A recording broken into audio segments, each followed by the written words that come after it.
I died. But somehow, I woke up again, standing in a dark mud brick room, moonlight pouring through a small window. In front of me was Zhang, a young widow, lying on the bed with tears running down her face. Beside her slept her little 2-year-old daughter. I knew this night.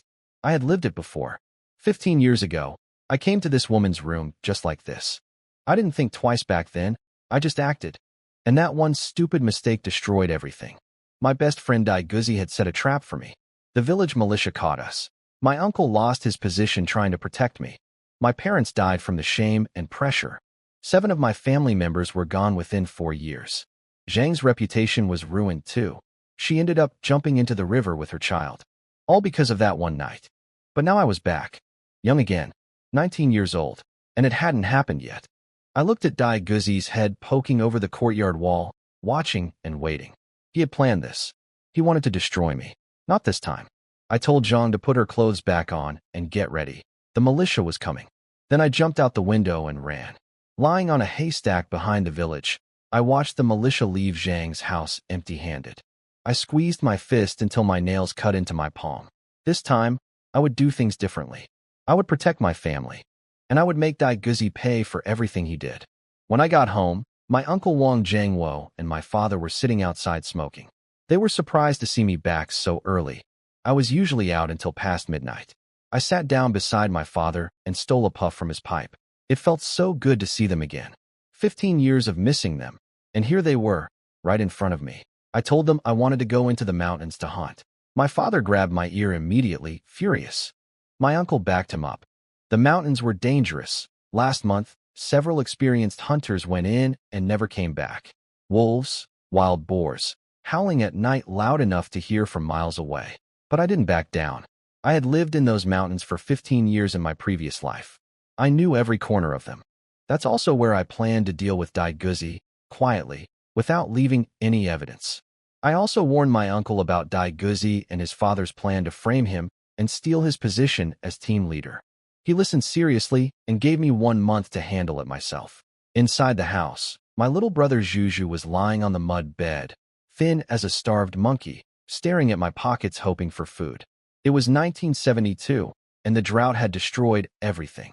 No rain for 5 months. The crops were dead. Everyone was surviving on tiny rations of relief grain, barely enough to stay alive. My little sister's hair had turned yellow from poor nutrition. I promised Zhuzhu I would set traps in the mountains tomorrow and bring back some meat. He fell asleep quickly, exhausted and hungry. I couldn't sleep. My hand touched my chest, and I felt something. The jade gourd pendant. I had found it in a cave during my previous life in the mountains. Somehow it had come back with me through time. I focused my mind on it and suddenly felt a small, quiet, dry space open up inside my thoughts, like a sealed storage room. I tested it by making my blanket disappear into the space, then called it back. It worked perfectly. About 3 cubic meters of hidden storage space. Not huge, but enough. I smiled to myself. With this, I could take care of my family. This time, they would have enough to eat and wear. The next morning I got up before dawn and went to my grandfather's room. I wanted to borrow his Mauser rifle to take into the mountains. My grandmother woke up and offered me her last half piece of cornbread, the one she had been saving for emergencies. I told her I wasn't hungry. My grandfather said no to the gun immediately. He knew if I had it, I'd go deep into the forest. He offered to take me duck hunting at the reed marshes instead. I told him 1 duck wasn't enough to feed our whole family.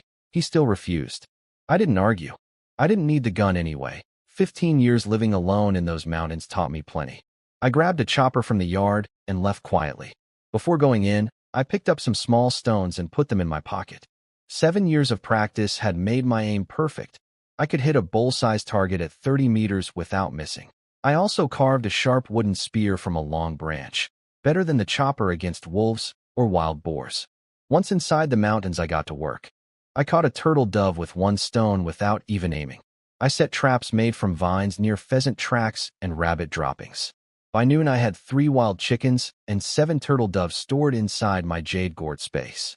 I took a short nap in a safe spot where animals couldn't smell me, then walked back to check the traps. 2 rabbits and 4 more chickens were waiting for me. Total for the day, 7 chickens, 2 rabbits, 7 turtle doves. Enough to make a big pot of soup for the whole family. I carried everything out openly, hanging the birds around my neck on a vine.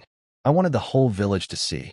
Sure enough, the men working by the river surrounded me immediately, begging to buy or trade. I turned them all down and kept walking.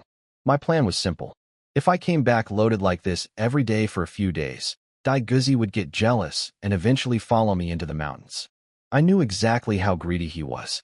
Near his house, his younger brother Dai Liaozi ran out and tried to grab one of my chickens. I kicked him hard. He flew back several meters and hit the ground screaming. Dai Guzi came rushing out, furious. All the friendly act between us was gone from his face. I told him his brother grabbed first. Then I leaned close and said quietly, just for him to hear, I hadn't forgotten last night, and he should watch his life carefully, because it might disappear when he least expected it. Then I laughed, turned around, and walked home. When I walked through the gate carrying all the game, my grandfather was ready to scold me. But when he saw the chickens, rabbits, and turtle doves hanging from my neck, the words died in his mouth. My little brother Zhuzhu rushed over first, grabbing everything from my hands with a big grin. The little 2-year-old girl from my cousin's family came toddling over too, chanting, "Meat, meat, meat." I picked her up and tried to get her to call me uncle. She kept calling me Piggy instead. She refused to change no matter what I said. Everyone laughed. My grandfather crouched down and examined the animals carefully. He could tell most of the birds had been killed by stones, not traps. He asked me to explain. I just picked up a small pebble and threw it at a broken bowl sitting 28 meters away. It shattered on the spot. Then I hit a hoe handle across the yard with another stone. Everyone went silent. I told them I had known how to do this for a long time. I just never showed anyone before. Then came the argument. My sister-in-law and grandfather said we should sell the chickens and rabbits at the black market in town and trade them for grain. I said no. I wanted everyone to eat a real meal tonight, a full one. The kids had been half-starving for months, their hair turning yellow, their bodies thin as paper. My grandfather smacked his pipe on the table and shouted at my father and uncles for even questioning it. He told them they should be ashamed. Their own son had brought home meat, and they were standing there complaining about waste. They went quiet after that.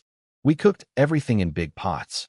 When my father and uncles came home from hauling water in the fields, they could smell the meat before they even reached the gate. At dinner, 2 big basins of stewed meat sat on the tables. The little ones were already sitting there gripping their chopsticks, eyes locked on the food.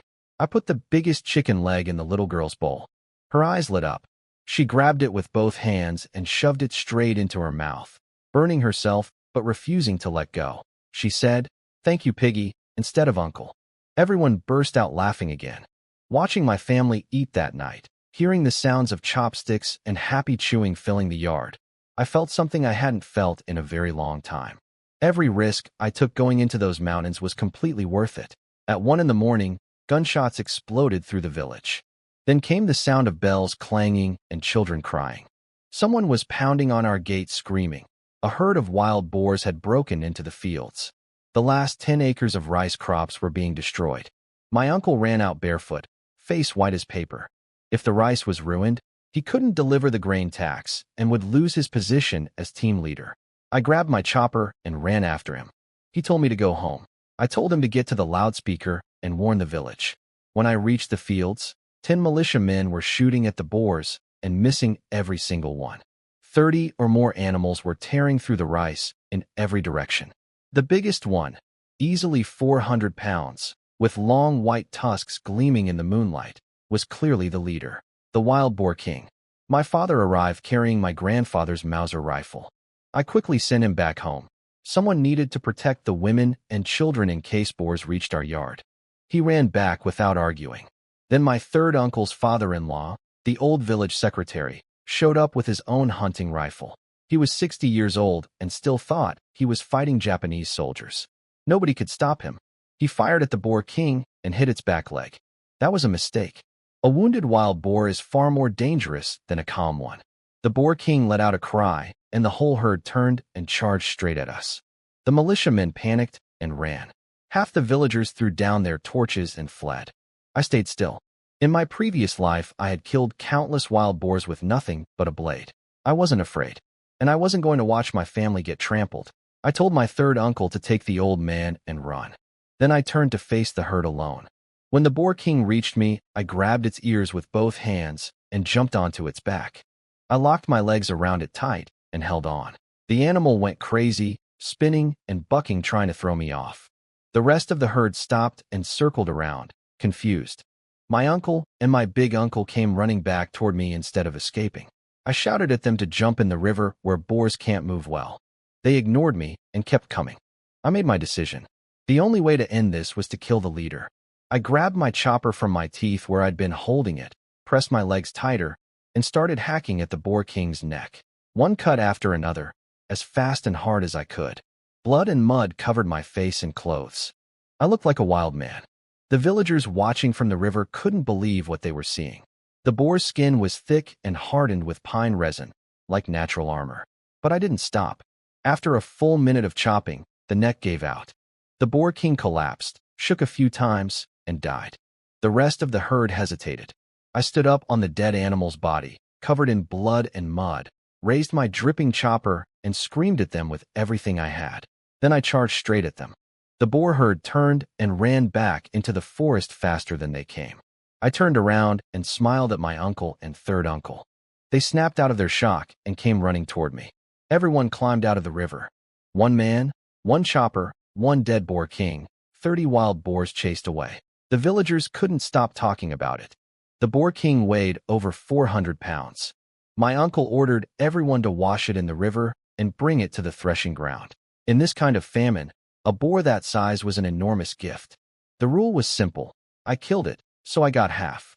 Every other family would get about 2 pounds each. The guys in the river decided to help me wash up, too. I fought back, but there were too many hands. Everyone was laughing. The next morning, the whole village crowded around the threshing ground staring at the massive animal. People were retelling the story to anyone who hadn't seen it. How I jumped on the boar king's back, locked my legs, hacked at its neck with a chopper until it dropped, then stood on its body and screamed at the rest of the herd until they fled. Someone compared me to Wu Song, who killed a tiger with his bare hands in the old story, and said I was even braver since I fought a whole group. Then Dai Gang, Dai Guzi's father and the deputy team leader, opened his mouth. He said the boar belonged to the collective and that distributing half the meat to one person was unfair. Everyone should share equally. I put down my meat and faced him directly. I asked him where he was when the boars were charging. I reminded everyone that he had run to the other side of the river while I rode the boar king alone with a chopper. The crowd burst out laughing. His face went red, then white, then red again. The old village secretary stepped in and shut him down. He asked the crowd if anyone had a problem with me getting half. Nobody said a word. But I wasn't finished. I told my uncle and the secretary clearly. If they gave Dai Gang even 2 pounds of that meat, I was done working in the village. I would hunt in the mountains every day and send everything straight to the commune. The village would never see a single pound of my meat again. Then I turned to Dai Guzi and said what I really thought, that he just stood there watching while I insulted his father to his face. I told him he was useless, that if anyone spoke about my father or uncle like that, I would already be fighting. Dai Guzi tried to charge at me. His father grabbed him back. They both knew what I could do. A man who killed a 400-pound wild boar king by himself, Dai Guzi wouldn't last one round. They had humiliated themselves in front of the whole village. My uncle came over and told me to stop talking and carry the meat home. He was genuinely afraid I would beat the deputy team leader right there in front of everyone. After Dai Gang and his son left the threshing ground in shame, the whole village knew that the two of us were now enemies for life. My uncle and I carried our share of the meat home. I cut off 10 pounds of the fattiest pieces right away and told my sister-in-law to cook it for breakfast. My grandmother grabbed my arm in a panic. Even with 200 pounds of meat, she was afraid of wasting it. Old habits from years of hunger. I told her not to worry. I promised the family that from today on, we would never run out of meat. The younger kids lit up when they heard that. My little brother Zhu started talking about quitting school to hunt with me. I had to cover his mouth before he said anything else crazy. That morning I also got beaten by my father, uncles, and grandfather for the wild boar stunt. I still had bruises on my legs and backside. My mother pinched my ear before bed too. I suggested we send 10 pounds each to our grandmother's family, our auntie's families, and the old village secretary's family. They had helped us during the worst months of the famine. My grandfather agreed immediately. My grandmother hesitated over the amount, but my grandfather shut that down fast. My aunties and sister-in-law quietly wiped their eyes. They had already been wondering how to ask for just 1 or 2 pounds for their own families. Half an hour later, our yard was filled with the smell of frying meat. My uncle announced over the village loudspeaker that there was no work today. Every family had meat. Today was a holiday with no name, just eat. The whole village came alive with cooking smells. But not every home was celebrating. Across the village, the widow Jean Guélan and her little daughter sat in the corner of the room clutching hard cornbread while her in-laws and younger brother-in-law ate the meat at the table. Her mother-in-law screamed at her, calling her cursed, blaming her for her husband's death, saying she and her daughter deserved nothing. The little girl dropped her bread when the old man slapped the table. Jean Guélan clamped her hand over the child's mouth before she could cry, holding her tight against the wall. The little girl's tears soaked into her mother's collar. She somehow already understood. If she made a sound, her mother would suffer more. When the meal was finally over, Jean Guélan picked the cornbread up from the floor, brushed off the dirt, broke off a small piece for her daughter, and ate the rest herself. Then she carried the child out of the kitchen without saying a word. After lunch, I strapped my chopper to my back and headed toward the mountains. My grandfather came out holding the Mauser rifle and 20 bullets, trying to give them to me. I turned them down. I explained to everyone that the wild boars had come into the village because the mountain stream had dried up after months of drought. They were starving and thirsty.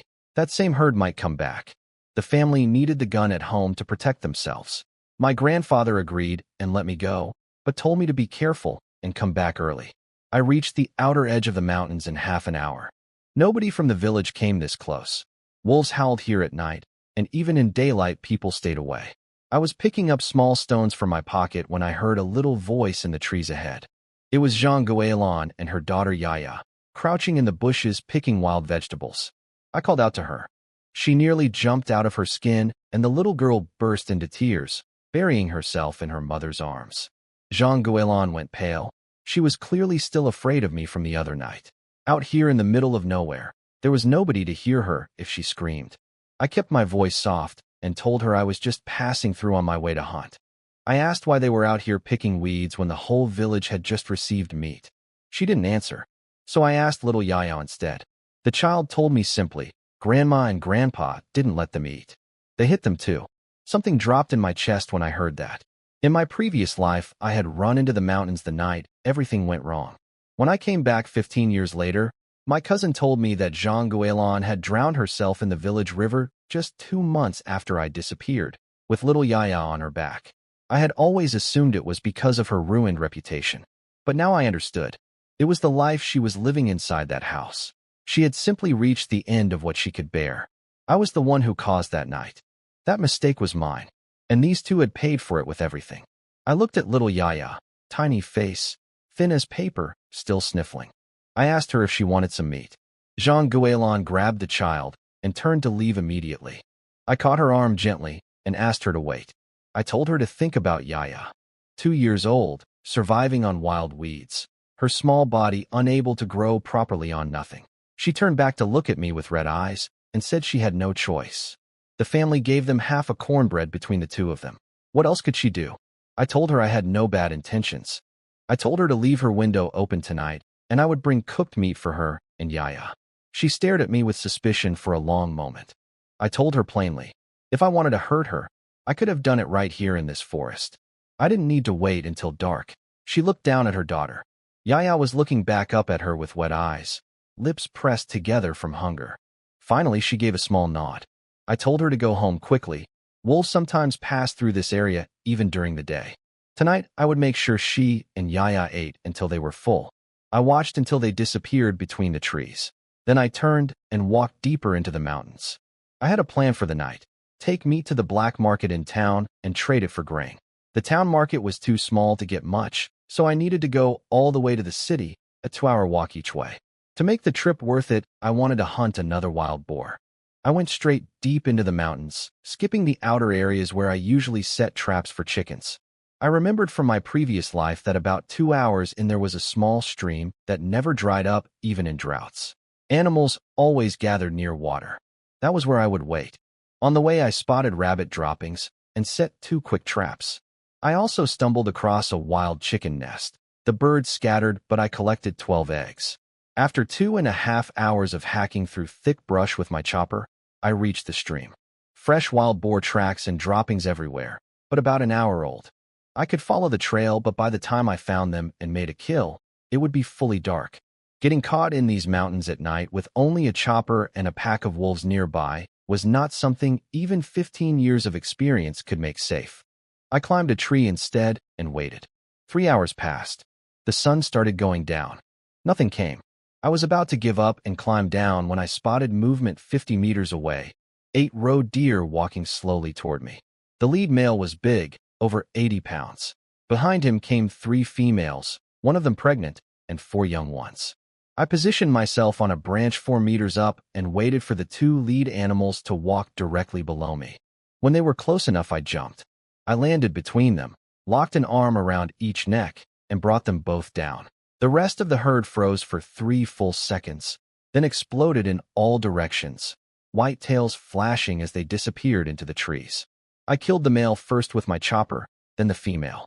Then I lay flat on the ground between the bodies and stayed completely still. 10 minutes later, the other deer came back. They always do. Roe deer are curious and slow to learn danger.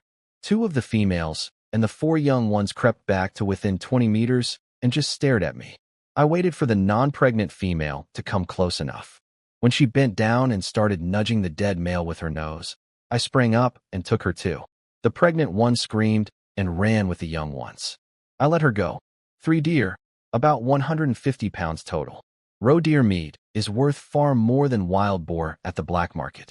Then I heard it, wolves howling deep in the mountains. At least 20 of them. The blood from 3 kills had carried on the wind and drawn them in. I stuffed all 3 deer into the jade gourd space immediately, cut a sharp wooden spear from a tree trunk, and ran. On the way back, I grabbed the 2 rabbits from my traps, both good-sized, and threw them into the space too, without stopping. I ran and walked for an hour and a half in fading light, the wolf howls slowly falling behind me. When I finally stepped onto the familiar path outside the mountains, I collapsed on the ground and lay there breathing hard for 10 minutes. Then I got up and walked back toward the village. When I reached the edge of the village, I pulled the smallest deer out of my jade gourd space, hoisted it over my shoulder, and walked in slowly. I also hung the 2 rabbits from my belt and kept the 12 eggs in my pocket. I wanted people to see me. A group of women were sitting outside chatting the way they did every evening during the drought. Nothing to do, fields dead, just waiting for the days to pass. They spotted me immediately and started exclaiming over the deer.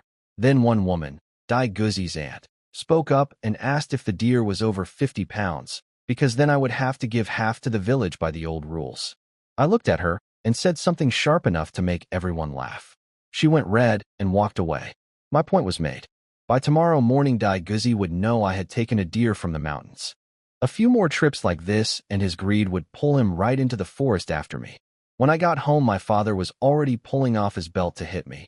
The whole family had been about to go into the mountains to search for me. My grandfather stopped him.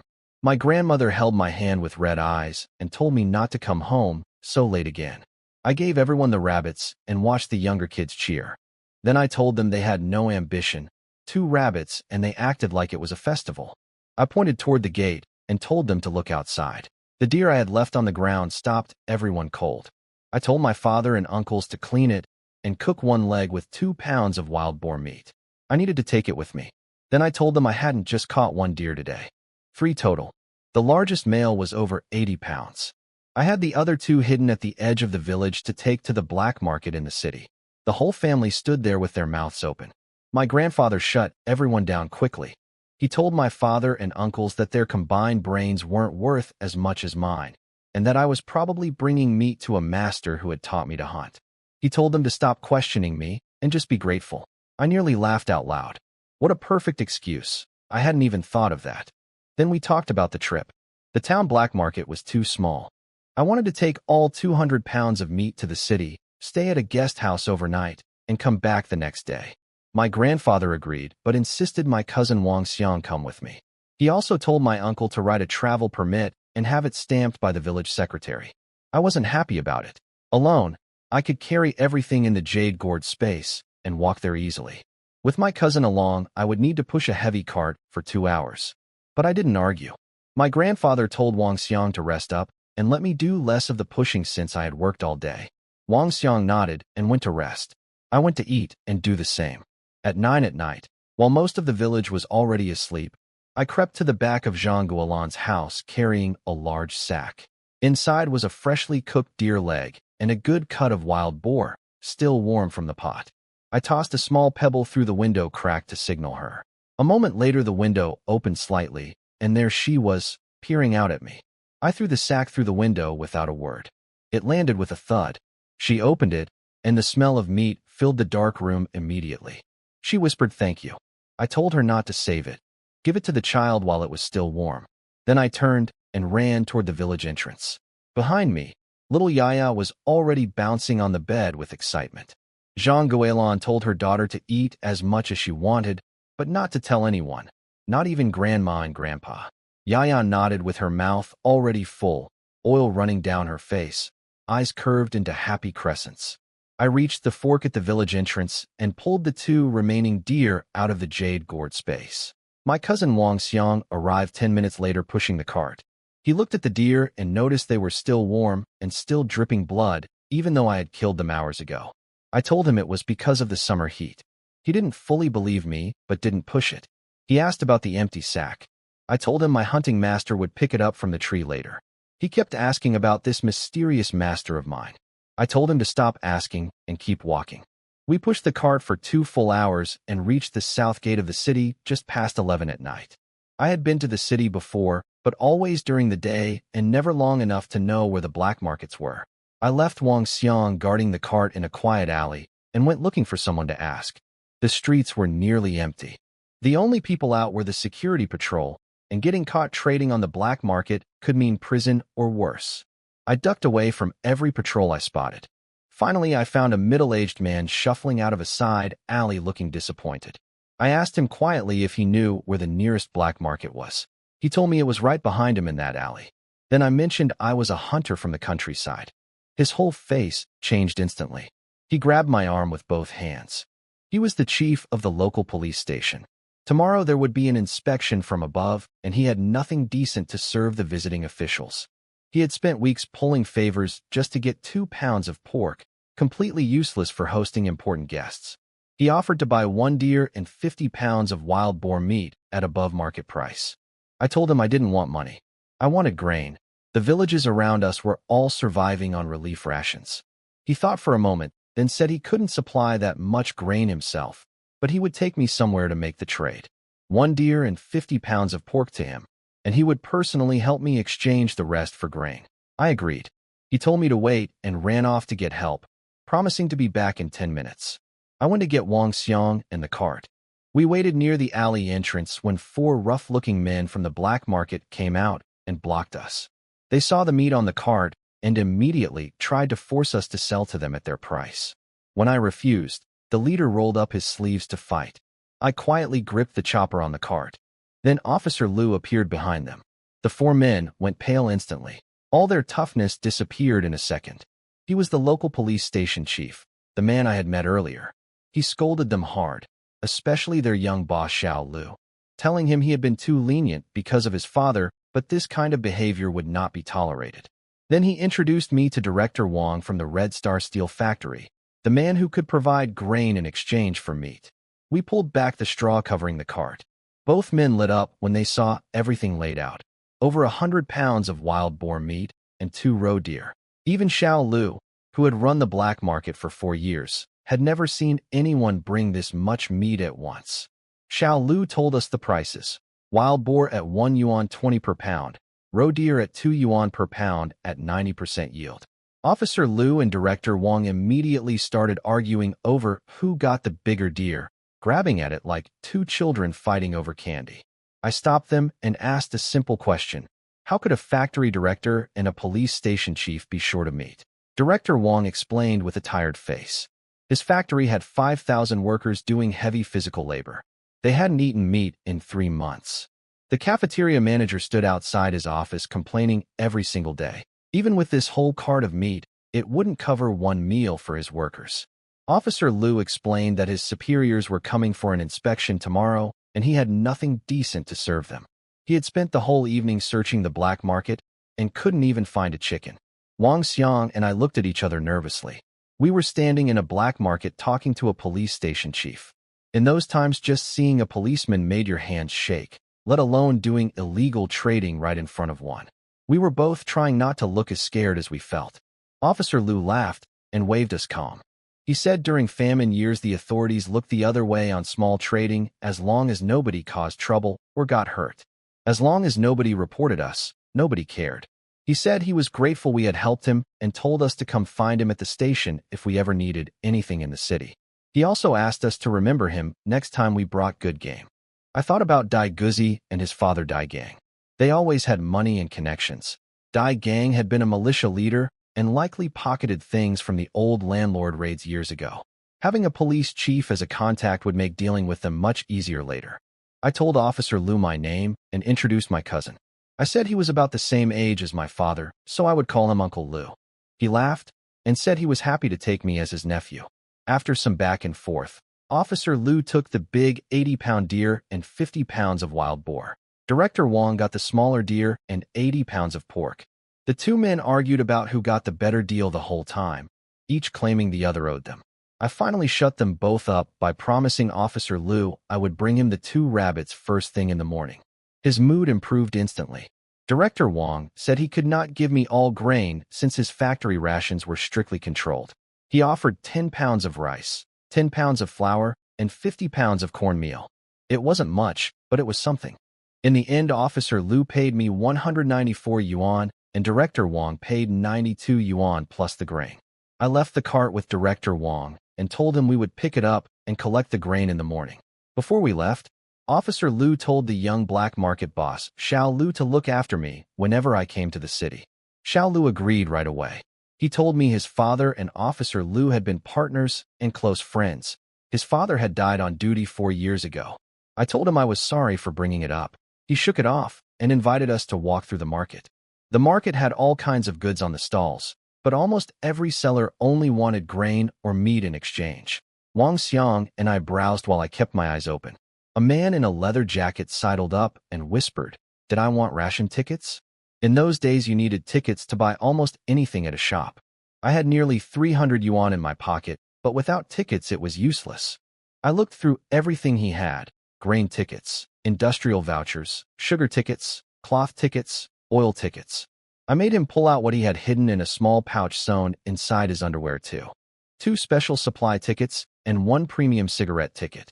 I bargained him down, then actually paid him slightly more than his lowest price and asked him to save good tickets for me in the future. I needed cigarette tickets eventually. I had promised my grandfather and father that someday they would smoke the good city brand cigarettes. Then a man nearby offered me a Shanghai brand wristwatch, 8/10 new. He wanted money, not grain, because his wife had just had their 3rd baby and needed expensive powdered milk formula. He was desperate. I got him down from 110 yuan to 100 yuan flat and bought it. A watch would be useful in the mountains for tracking time. Walking out of the market, Wang Xiang went quiet for a long time. Then he finally said the whole night felt like a dream. 2 deer and some wild boar meat had earned more money and grain than our entire family made in a normal year. I told him it was a famine year. Meat was worth more than gold right now. That was just the reality. He still looked stunned. I told him to stop thinking about it and keep walking. I was exhausted. I promised to buy him big meat buns in the morning. We checked into the guest house and I collapsed onto the bed immediately without even taking off my clothes. Wang Xiang made me get up, checked my clothes for dirt, sniffed his own feet, then carefully laid down on the clean white sheets like he was handling something precious. He had never slept anywhere this nice before. I was asleep within 3 minutes. Wang Xiang stayed awake the entire night staring at the door, terrified someone would break in and steal the money and tickets I was carrying. When I woke up at 7 in the morning, his eyes were completely red and his face was shining with sweat. I told him to go back to sleep and I would return later to pick him up. I went straight to the police station on South Gong and Drumlang. The old guard at the gate recognized me immediately. Officer Liu had told him I was coming to borrow the bicycle. I rode out on a brand new Phoenix brand bicycle, the classic heavy kind. 2 hours on foot became 30 minutes on wheels. When I arrived back at the village, people immediately surrounded me asking where I got the bike. I told them I would explain later and kept riding to the house. My family came rushing out when they heard me. When they saw the bicycle, my father immediately accused me of stealing it. When I said it came from the police station, the whole family went pale. My mother sat down on the ground and nearly cried. I helped her up and explained quickly. Officer Liu was the police station chief. He bought our meat last night and lent me the bike to come back for the rabbits. Today his superiors were visiting for an inspection and he needed something decent to serve them. My uncle kept demanding the full story. I gave him the short version, grabbed the 2 rabbits from my little cousin, hung them on the bicycle handlebars, and rode off again, leaving everyone standing there confused. The village buzzed with gossip the moment I left. People said the bicycle must be stolen. Nobody in our entire village owned one, not even the old village secretary. Dai Guzi's mother heard the talk and ran home to tell her husband. Dai Gang and Dai Guzi sat together thinking it through. Either I had stolen it, or I had been trading illegally in the city. Either way, they thought they had something on me. Black market trading was serious enough to send a person to prison. Dai Guzi said he would go report me to the commune office. Dai Gang laughed and agreed. He was already imagining me being arrested and my uncle losing his position as team leader. They started planning while I pedaled happily back toward the city, thinking about how useful it was to have a police chief as a contact. I had no idea what they were doing behind my back. I rode back into the city with the 2 rabbits hanging from the handlebars. Before I even reached the police station, a crowd of city residents spotted the meat and started chasing me down the street. An old man in reading glasses ran after me, offering a radio ration ticket just for 1 rabbit. I kept pedaling and shouting that the rabbits were already promised to someone else. Officer Liu and the old gate guard Han came out when they heard the commotion. Han smacked his iron rod on the ground and bellowed at the crowd to disperse. These rabbits were for hosting important guests at the station. Everyone groaned and slowly walked away. I handed over the rabbits and thanked Officer Liu. He gave me 2 grade A cigarette tickets in return. I tried to refuse. He pretended to get angry and told me not to call him uncle anymore if I didn't take them. I took them. Now I had 4 grade A tickets total, enough to buy 1 pack of the good city cigarettes for my grandfather and each of my 3 uncles. I could smoke the cheaper kind myself. Officer Liu also handed me a sheet of paper stamped with the police station's official red seal. It was a purchasing certificate. It would let me move around and do business without getting stopped for black market trading. He really had thought of everything. I told him I would bring something good in 2 days and ran off. Back at the guest house, Wang Xiang was flat on his back, snoring loudly. I woke him up and we walked to the Red Star Steel factory to collect our grain. The factory was the biggest state-owned plant in the city. The security guard at the gate let us through. Director Wang had already told them to expect us. I left Wang Xiang downstairs and went up alone to the 3rd floor office. Director Wang told me to sit down.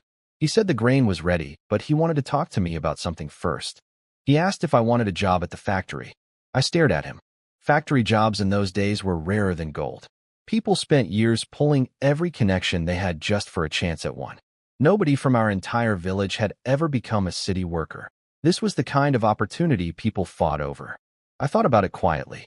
A factory wage was 30 yuan a month at most, even less in the first year. That would never be enough to take care of my whole family the way I wanted to. I told him I wasn't sure I wanted it. He nearly jumped out of his chair. He said I must not understand how precious a work placement was. People broke each other's heads fighting over these chances. I told him honestly, I was used to being free. Clocking in and out every day inside a factory would feel like a cage to me. Director Wang laughed and said I had misunderstood. The job he had in mind was in the purchasing department. All I had to do was meet a monthly quota of 600 pounds of meat. With my hunting skills, that was nothing. I could stay away from the factory for 3 weeks at a time and nobody would bother me. I jumped out of my chair. A real city job that let me roam free? Only a fool would say no. He said he couldn't process my paperwork yet, though. I needed to bring wild boar to the factory first, to prove myself and shut up anyone who might question the hire. I asked how many. He said 1, 2 would be better. Then I asked, what if I brought 5 or 6? He looked at me like I was joking. I told him to just answer the question. He laughed and said if I actually brought 5 or 6 wild boar, he would give me a second work placement to hand to whoever I chose. The position would only be a regular workshop job, but still a city worker spot. I told him to wait 1 week. We went to the food warehouse and loaded the grain onto the cart. 10 pounds of rice, 10 pounds of flour, 50 pounds of cornmeal, all stacked neatly on the same cart we had brought the night before. I took the paperwork, thanked Director Wang, and we headed out. I stopped at the state supply store. I left Wang Xiang outside with the cart and went in alone. I read out my list to the counter. 4 pounds of white rabbit candy, 4 pounds of brown sugar, 4 pounds of peach shortbread cookies, 10 yards of patterned cloth, 10 pounds of cotton, 5 packs of Dakiaman cigarettes, 4 packs of Zhonghua cigarettes, and 1 bottle of Maotai liquor. The young woman behind the counter stared at me and then started shouting. She called me a country bumpkin and told me to get out. I got angry and told her that without farmers like me, she would have nothing to eat. The store manager came out from the back room. I explained what happened and laid out my tickets and a thick stack of 10 yuan bills on the counter. The manager looked suspicious. No village boy should have this many rare tickets. I showed him the official certificate stamped with the police station seal. His whole attitude changed immediately. He apologized, called over a different sales assistant, and had her fill my order while the rude woman stood there fuming and silent. I came out 15 minutes later with a large sack over my shoulder. I had spent over 30 yuan, a full month's wages for a city worker. Across the street, I went into the state restaurant and ordered 50 meat buns. They only had 30 meat buns available per day and told me the rest were reserved for officials. I settled for 10 meat buns and 40 vegetable buns. Wang Xiang's eyes went wide when he saw the bag of buns. I told him the meat ones were for the kids back home. We would eat the vegetable ones ourselves. 2 hours later, Wang Xiang and I entered the village and found half the neighborhood crowded around our gate. People called out to warn me. Dai Guzi had reported me to the commune office for stealing a bicycle. Militiamen and commune officials were already inside. I walked straight in. 6 militia soldiers stood in the yard along with 2 commune officials. Dai Gang and Dai Guzi stood to one side, looking extremely pleased with themselves. My uncle and the old village secretary were sweating beside the officials trying to explain everything. The moment Dai Guzi saw me, he pointed at my face and demanded I be arrested immediately. The commune official asked me calmly whether I had stolen a bicycle and engaged in illegal trading. Before I could answer, Wang Xiang came through the gate pushing the cart. Dai Guzi pounced on it immediately and started pulling everything out: the cloth, candy, brown sugar, cookies, cigarettes, Maotai liquor, rice, flour, cornmeal, and the bag of steamed buns. The crowd at the gate erupted. Maotai liquor, Zhonghua cigarettes, white rice, things only senior officials could obtain. My grandmother and mother both fainted on the spot. The official's face darkened. He ordered the militia to cuff us both. The cold metal clicked around my wrists. I was still smiling. Dai Guzi screamed at me for smiling when I was about to be finished. I told him he was a fool who kept throwing rocks at his own feet. The official ordered everything and both of us taken to the commune office, then transferred to the city police station. I told him to wait. I asked if he really wanted to convict me without even asking where these things came from. He told me to explain myself. I told him the answer was in my pocket. A militia soldier reached in and pulled out 2 sheets of paper. The official unfolded them and his hands went still. Official purchasing certificates with large red seals. One from the Red Star Steel Factory, one from South Gong and Drum Lane Police Station. His voice changed completely when he looked up. Wang Xiang stepped forward and explained loudly. Director Wang at the factory had provided the grain as relief supplies. Officer Liu at the police station had arranged the tickets. Everything was legitimate. Dai Gang started shouting that it was all fake. He demanded we be beaten until we confessed. I smiled at him and told the official to go ahead, lock us up first, then call to verify. If anything was false, we would accept whatever punishment they gave. The official told the militia to remove our handcuffs immediately. Then he turned to me and asked how I wanted to handle this. I kept it simple. First, Dai Gang and Dai Guzi had to apologize publicly in front of the whole village and make a formal self-criticism. Second, they had to pay my family 50 yuan for the distress caused to my grandmother and mother. I didn't want to push further than that. My uncle and the old secretary still had to deal with the commune office regularly. And as for Dai Gang and his son, I would deal with them properly later in my own time. Dai Gang refused to pay 50 yuan and started shouting that it was robbery. I simply told my uncle to go to the commune office and call Director Wang. Let him know I had been falsely accused and could no longer supply meat to the city. The commune official panicked immediately. He grabbed Dai Gang and told him if he refused, he would lose his position as deputy team leader right then and there. Dai Gang's face went through every color before he finally agreed, through gritted teeth. The official told my uncle to call everyone to the threshing ground over the loudspeaker. Half an hour later, the whole village was packed in, children sitting on the walls.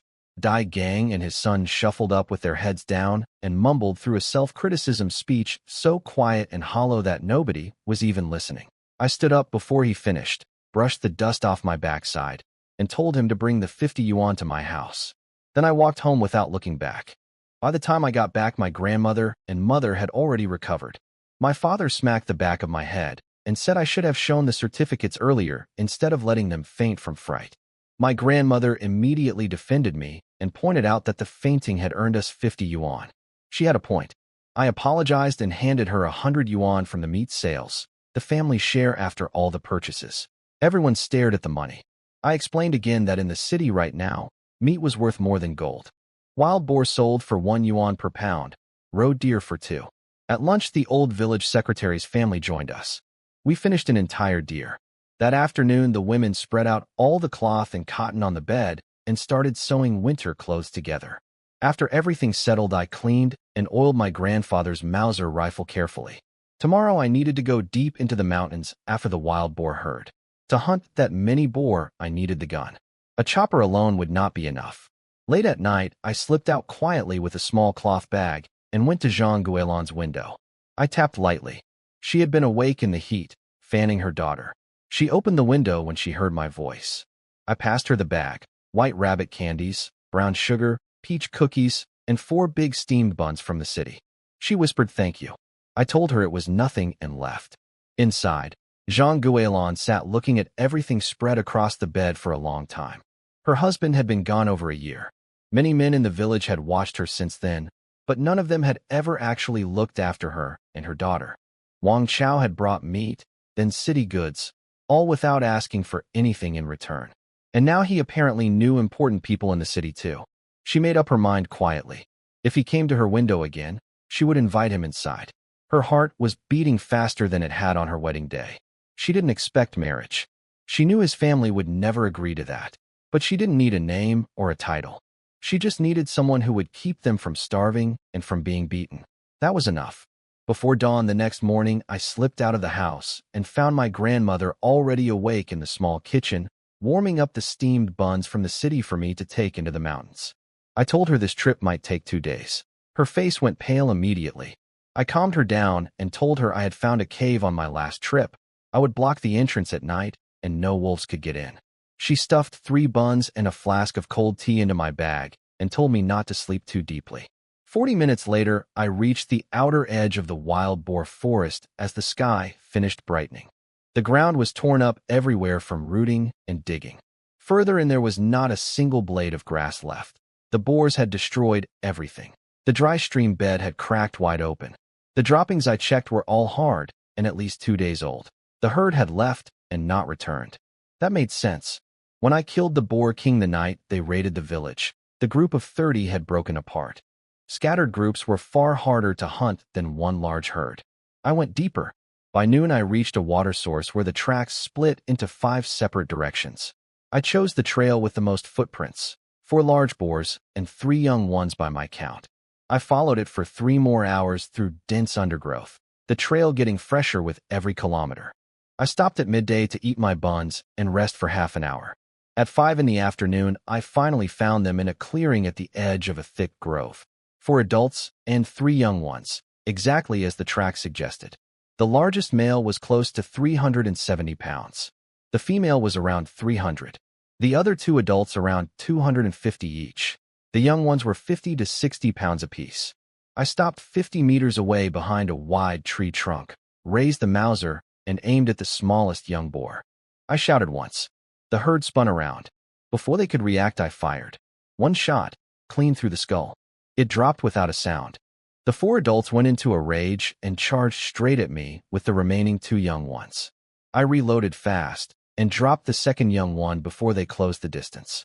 Then I slung the rifle over my shoulder and climbed the tree. Within seconds, I was 4 meters up with my legs locked around the trunk.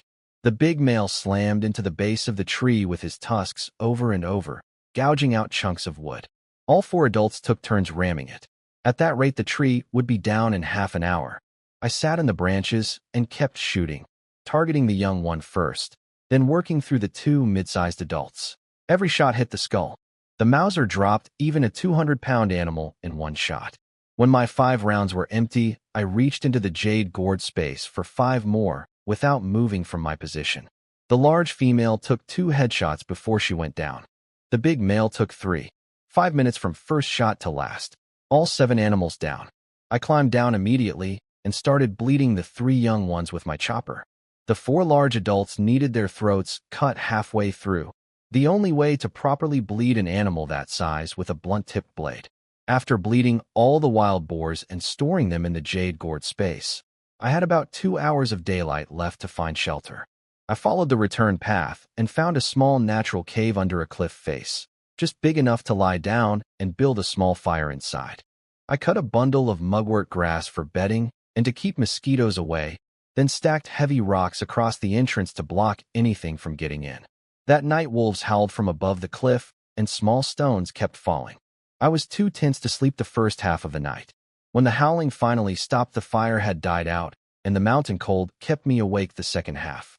At 7 the next morning, I pushed the rocks away and stepped outside. A small stone fell from the cliff and nearly hit my head. I looked up. The entire cliff face was covered with blue sheep, 12 of them.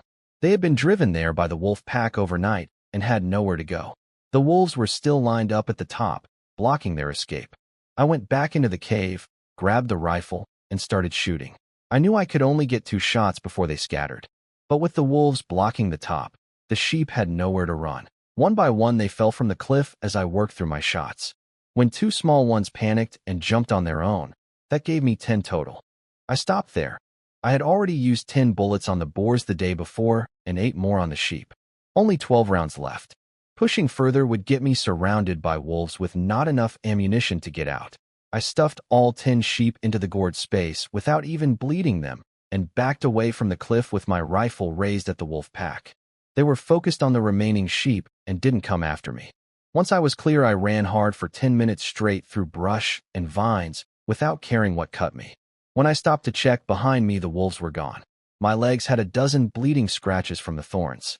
On the slow walk home, I hunted casually along the path and collected 6 wild chickens, enough to bring to Old Han at the police station as promised. By 2 in the afternoon, I was out of the mountains, starving from 2 days of nothing but wild fruit. Near the village, I built a simple sled from tree branches and loaded it with a 250-pound adult boar and a 50-pound young one from the gourd space. On the way through our small private plot, I hid a 40-pound blue sheep in the vegetable furrows for my cousin to collect quietly later. When I came through the village gate, people spotted me immediately and crowded around. They poked at the fat on the boar with big grins, already talking about which cuts they wanted. I waited for the noise to settle, then made an announcement. The small young boar was mine to keep. The big one I was giving entirely to the village, but not to be divided household by household this time. I wanted the whole village to eat together at the communal kitchen. Boar and potato stew, 2 full meals for everyone. The crowd cheered. Several strong men grabbed the sled ropes and pulled it toward the threshing ground themselves. Children ran alongside laughing. It looked like a festival procession. At home, my grandmother heard the commotion outside and sent my cousin Wang Lian to see what was happening. Wang Lian walked to the gate with the little girl in her arms and found me being escorted through the village by half the neighborhood. When I walked through the gate, the little girl came running and clapping, calling out her usual, "Piggy, piggy." My grandparents, who had been tense and worried for 2 days, finally relaxed when they saw me. I put down the small young boar and let everyone look me over. My legs had a few scratches from thorny branches, but nothing serious. My father and uncles were still out working. My mother and the other women had gone to dig wild vegetables, still trying to save food, even though we had plenty now. I told my grandmother that would change. From now on, the family would eat well every day. When I explained that I was giving the big boar entirely to the village communal kitchen, not divided household by household, but cooked in one big pot for everyone to eat together, my grandmother and cousin Wang Lian both frowned immediately. They felt it was too much to give away. I explained my thinking. If our family ate meat every day while everyone else chewed on wild vegetables, people would start to resent us eventually. Half the village were relatives or connected to us by blood anyway. And my uncle was still the team leader. Generosity made his position stronger. The meat would run out, but I could always hunt more. What mattered was keeping goodwill. My grandmother sighed and agreed. I ate, washed up, and fell asleep. Before resting, I told my cousin there was a blue sheep hidden in the vegetable plot. My grandparents, worried someone else would find it, sent her to retrieve it before my father and cousin got home. At 6 that evening, my uncle's voice came over the loudspeaker announcing dinner was ready at the communal kitchen. The little girl burst into my room to wake me. I carried her out and found the whole family ready to go. The threshing ground was packed with tables, over 50 of them, 12 people each. Almost the entire village had come. The only family absent was Dai Gang's. Inside the team leader's dining room, the old village secretary had brought out a clay pot of sweet potato liquor he had been saving for 2 years. I pulled out a pack of Dakiaman cigarettes and handed one to each person at the table.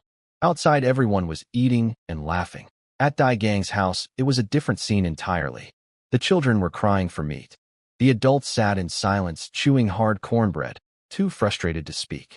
Dai Gang had lost 50 yuan, lost face in front of the whole village, and now his family sat home while everyone else celebrated. Dai Guzi put down his bread and said quietly that he wanted to try hunting tomorrow. He had known me for years and figured I had no special skill, maybe just luck. His family had a hunting rifle too.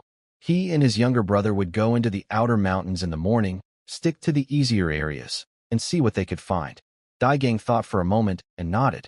I had no idea any of this was happening. I was inside eating, drinking sweet potato liquor, and enjoying the sound of the whole village laughing outside. During dinner at the communal kitchen, the women's committee leader tried to set me up with her niece. I told her I wasn't in a hurry and changed the subject. Then the noise outside suddenly went quiet, and I heard 2 old women arguing. One of them was my grandmother. I ran out and found her going at it with Zhang Guilan's mother-in-law. Zhang Guilan sat nearby holding Yaya, quietly wiping tears. Her mother-in-law had announced loudly that the 2 of them should eat only potatoes while the meat went to the younger daughter-in-law who was pregnant. My grandmother had heard this and couldn't stay quiet. The women's committee leader stepped in and gave Zhang's mother-in-law a proper scolding, quoting Chairman Mao about women holding up half the sky, calling the old woman's thinking futile and backwards, and threatening to hold a public criticism meeting if this kind of attitude caused trouble for the village's reputation. Zhang's mother-in-law went silent immediately. The argument settled down, and within minutes the threshing ground was noisy and cheerful again. Everyone ate until dark. A few days later, I woke up sweating at 8:30 in the morning. The heat had gotten worse as August came toward its end. The house was quiet. Everyone else had either gone to school or gone to work. My little niece ran out of the kitchen with her arms up asking to be carried. I picked her up, kissed her cheek, and told her I was going to the city to bring back candy. She told me she wanted lots of it. I told my grandfather it was good news, and I would explain when I returned. Then I headed out. The walk took 2.5 hours in the brutal heat. My white shirt was soaked through by the time I reached the city. I stopped at the supply store first and bought 3 large sacks and 2 packs of Dakiaman cigarettes. On the way out, I grabbed 2 ice popsicles. In a quiet alley, I put 2 empty sacks into the gourd space and loaded 2 wild chickens and a 50-pound blue sheep into the remaining one. Then I walked to the police station. Old Han was in his guardhouse lying back in his chair with his eyes closed, listening to Beijing opera on the radio and fanning himself with a palm leaf. When he saw me, he sat up immediately with a big smile. I tipped the sack onto the floor, 2 wild chickens, and the blue sheep rolled out. Han's eyes lit up at the sheep. I explained, 1 chicken each for him and Officer Liu to take home for soup. The sheep was for the whole station, for all the officers who patrolled day and night through all kinds of weather. Just a little something to give everyone a proper meal. Han patted my shoulder and went to call people over. Within 2 minutes, Officer Liu came rushing in with 5 or 6 others. I greeted him and he said, "Good, good, good," 3 times without taking his eyes off the sheep on the floor. I asked him whether he meant me or the sheep. Everyone laughed. Officer Liu laughed and said both were good. He told a young officer to get the cook and weigh the sheep to divide among the staff. I told him if he weighed it, I would start sending everything to the steel factory instead. He backed down and accepted it graciously. All 25 or so officers gathered at the guardhouse door. Officer Liu told them the same person who had provided the deer and wild boar last time had now brought a blue sheep for everyone. No strings attached. They all grinned. Officer Liu introduced me as his nephew and told everyone to look after me whenever I came to the city. I invited them to come find me at the steel factory sometime, and I would take them up the mountain for fresh game. Then I told them I was heading to the factory to deliver meat. When I mentioned I had around 900 pounds of wild boar, the whole room went quiet and stared at me. Officer Liu pulled me aside and told me to squeeze a good deal out of Director Wang, since he had plenty of ration tickets to spare. I told him Director Wang had already offered me a second work placement on top of the purchasing job. Officer Liu nodded and accepted that was fair enough. He and Old Han stuffed several tickets into my pocket before I left. 4 grade A cigarette tickets, 2 special supply tickets, and a radio ticket. At the factory gate, the security guards initially tried to turn me away. One of them recognized me from before and said I was connected to the director. I handed each of them a cigarette and introduced myself politely. Director Wang came running out within 3 minutes. When he saw me empty-handed, his face fell. I told him the goods were outside the city and asked to borrow the warehouse tricycle. He sent someone to bring it immediately. I rode out and turned into a quiet alley. Half an hour later, I came back with 2 large wild boars loaded on the tricycle covered with sacking. Director Wang pulled back the covering and stared with his mouth open. I asked if the tricycle could carry a bit more and made a second trip, the largest boar, a young one, and a 70-pound blue sheep. The security guards and Director Wang all crowded around speechless. I asked if this was enough for one work placement. He said absolutely yes without hesitation. Up in his office, he explained the second position. First-year workers started at 17 yuan a month as apprentices. For my purchasing role, he would classify me at 5th grade worker level, 32 yuan per month, as long as I met the monthly quota. I agreed. 32 yuan meant little to me. This one mountain trip had earned more than most people made in several years. 20 minutes later, the logistics chief knocked and came in with the weight report. For wild boars totaling 1,025 pounds. 1 blue sheep at 71 pounds. The factory would pay 80 cents per pound for the boar and 1 yuan 60 for the sheep, close to black market rates. Director Wang stood up and said, "Let's go process my employment paperwork right now." I told him I hadn't brought my residence permit letter. He said to bring it later. He would get my work certificate issued today regardless. We walked to the personnel office together, and I became an official city worker before lunchtime. In less than 10 minutes, Director Wang and I walked out of the personnel office with a red work certificate in my hand. No medical exam, no proper paperwork. He just made it happen. Next, he took me to the purchasing department to report in. The department chief, Liang, nearly jumped out of his skin when the director walked in. Every time the cafeteria complained about food shortages, Director Wang came straight to this office to shout at him. Director Wang slapped the weight receipt on Chief Liang's desk and told everyone to look at it. Over 1,000 pounds of pork and 70 pounds of mutton in a few days. The 12 purchasing staff crowded around the paper with their mouths open. Director Wang told them they were all useless compared to this and sent them scrambling out the door to go find supplies. The only one who stayed was the department's female staff member, Wang Tiezhu. She was about 23, clear-skinned, wearing a neat dress. Director Wang told Chief Liang to clear out the small storage room next door and turn it into my private office, which made Chief Liang's eye twitch since he didn't even have his own office as department chief. But he said nothing and went to arrange it. Director Wang told Wang Tiezhu to show me around and take me to collect my payment, then left. Wang Tiezhu immediately asked if I was Director Wang's secret son from outside his marriage. I told her we had only met a few days ago and happened to share the same surname. She laughed and declared I was now her little brother, then grabbed my arm and stared at me asking how I had managed to get so much meat. I told her I still had some left, but nowhere to cook it. She said to come home with her after work and her family would cook it. She explained the department procedures in 5 minutes, then showed me my new office, small but enough for a desk and some chairs. I went up to Director Wang's office to collect my payment. He pulled out a thick stack of 10 yuan bills and over 20 ration tickets, plus a stamped work placement certificate. The cash alone was at least 800 yuan, more money than most people earned in years. There were even special supply tickets in the bundle. I slipped everything into my inside pocket without counting it in front of him. He also arranged 5 pounds each of white flour and rice, plus 20 pounds of cornmeal.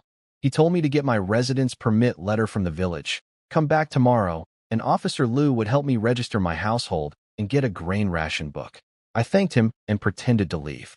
Then I mentioned casually that I had one more small blue sheep, about 30 pounds, that I had planned to give him, but since he seemed to be in a hurry, maybe I would just drop it off with Officer Liu instead. He grabbed my arm immediately. I smiled and asked whether he wanted it delivered to the factory or his home. He said the factory had too many eyes watching.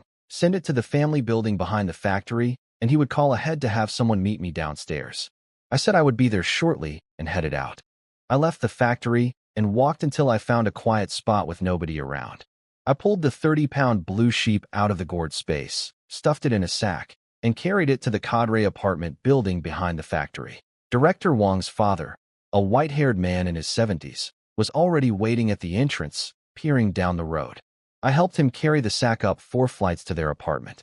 3 rooms plus a living room with leather sofas. Clearly not an ordinary household. As expected, the old man pressed a thick stack of tickets into my hands before I could leave, over 10 of them, including 2 leather shoe tickets. Director Wang only received 3 shoe tickets per year himself. I waited outside the factory gate for Wang Tiezhu, chatting and smoking with the security guards until the end of shift bell rang.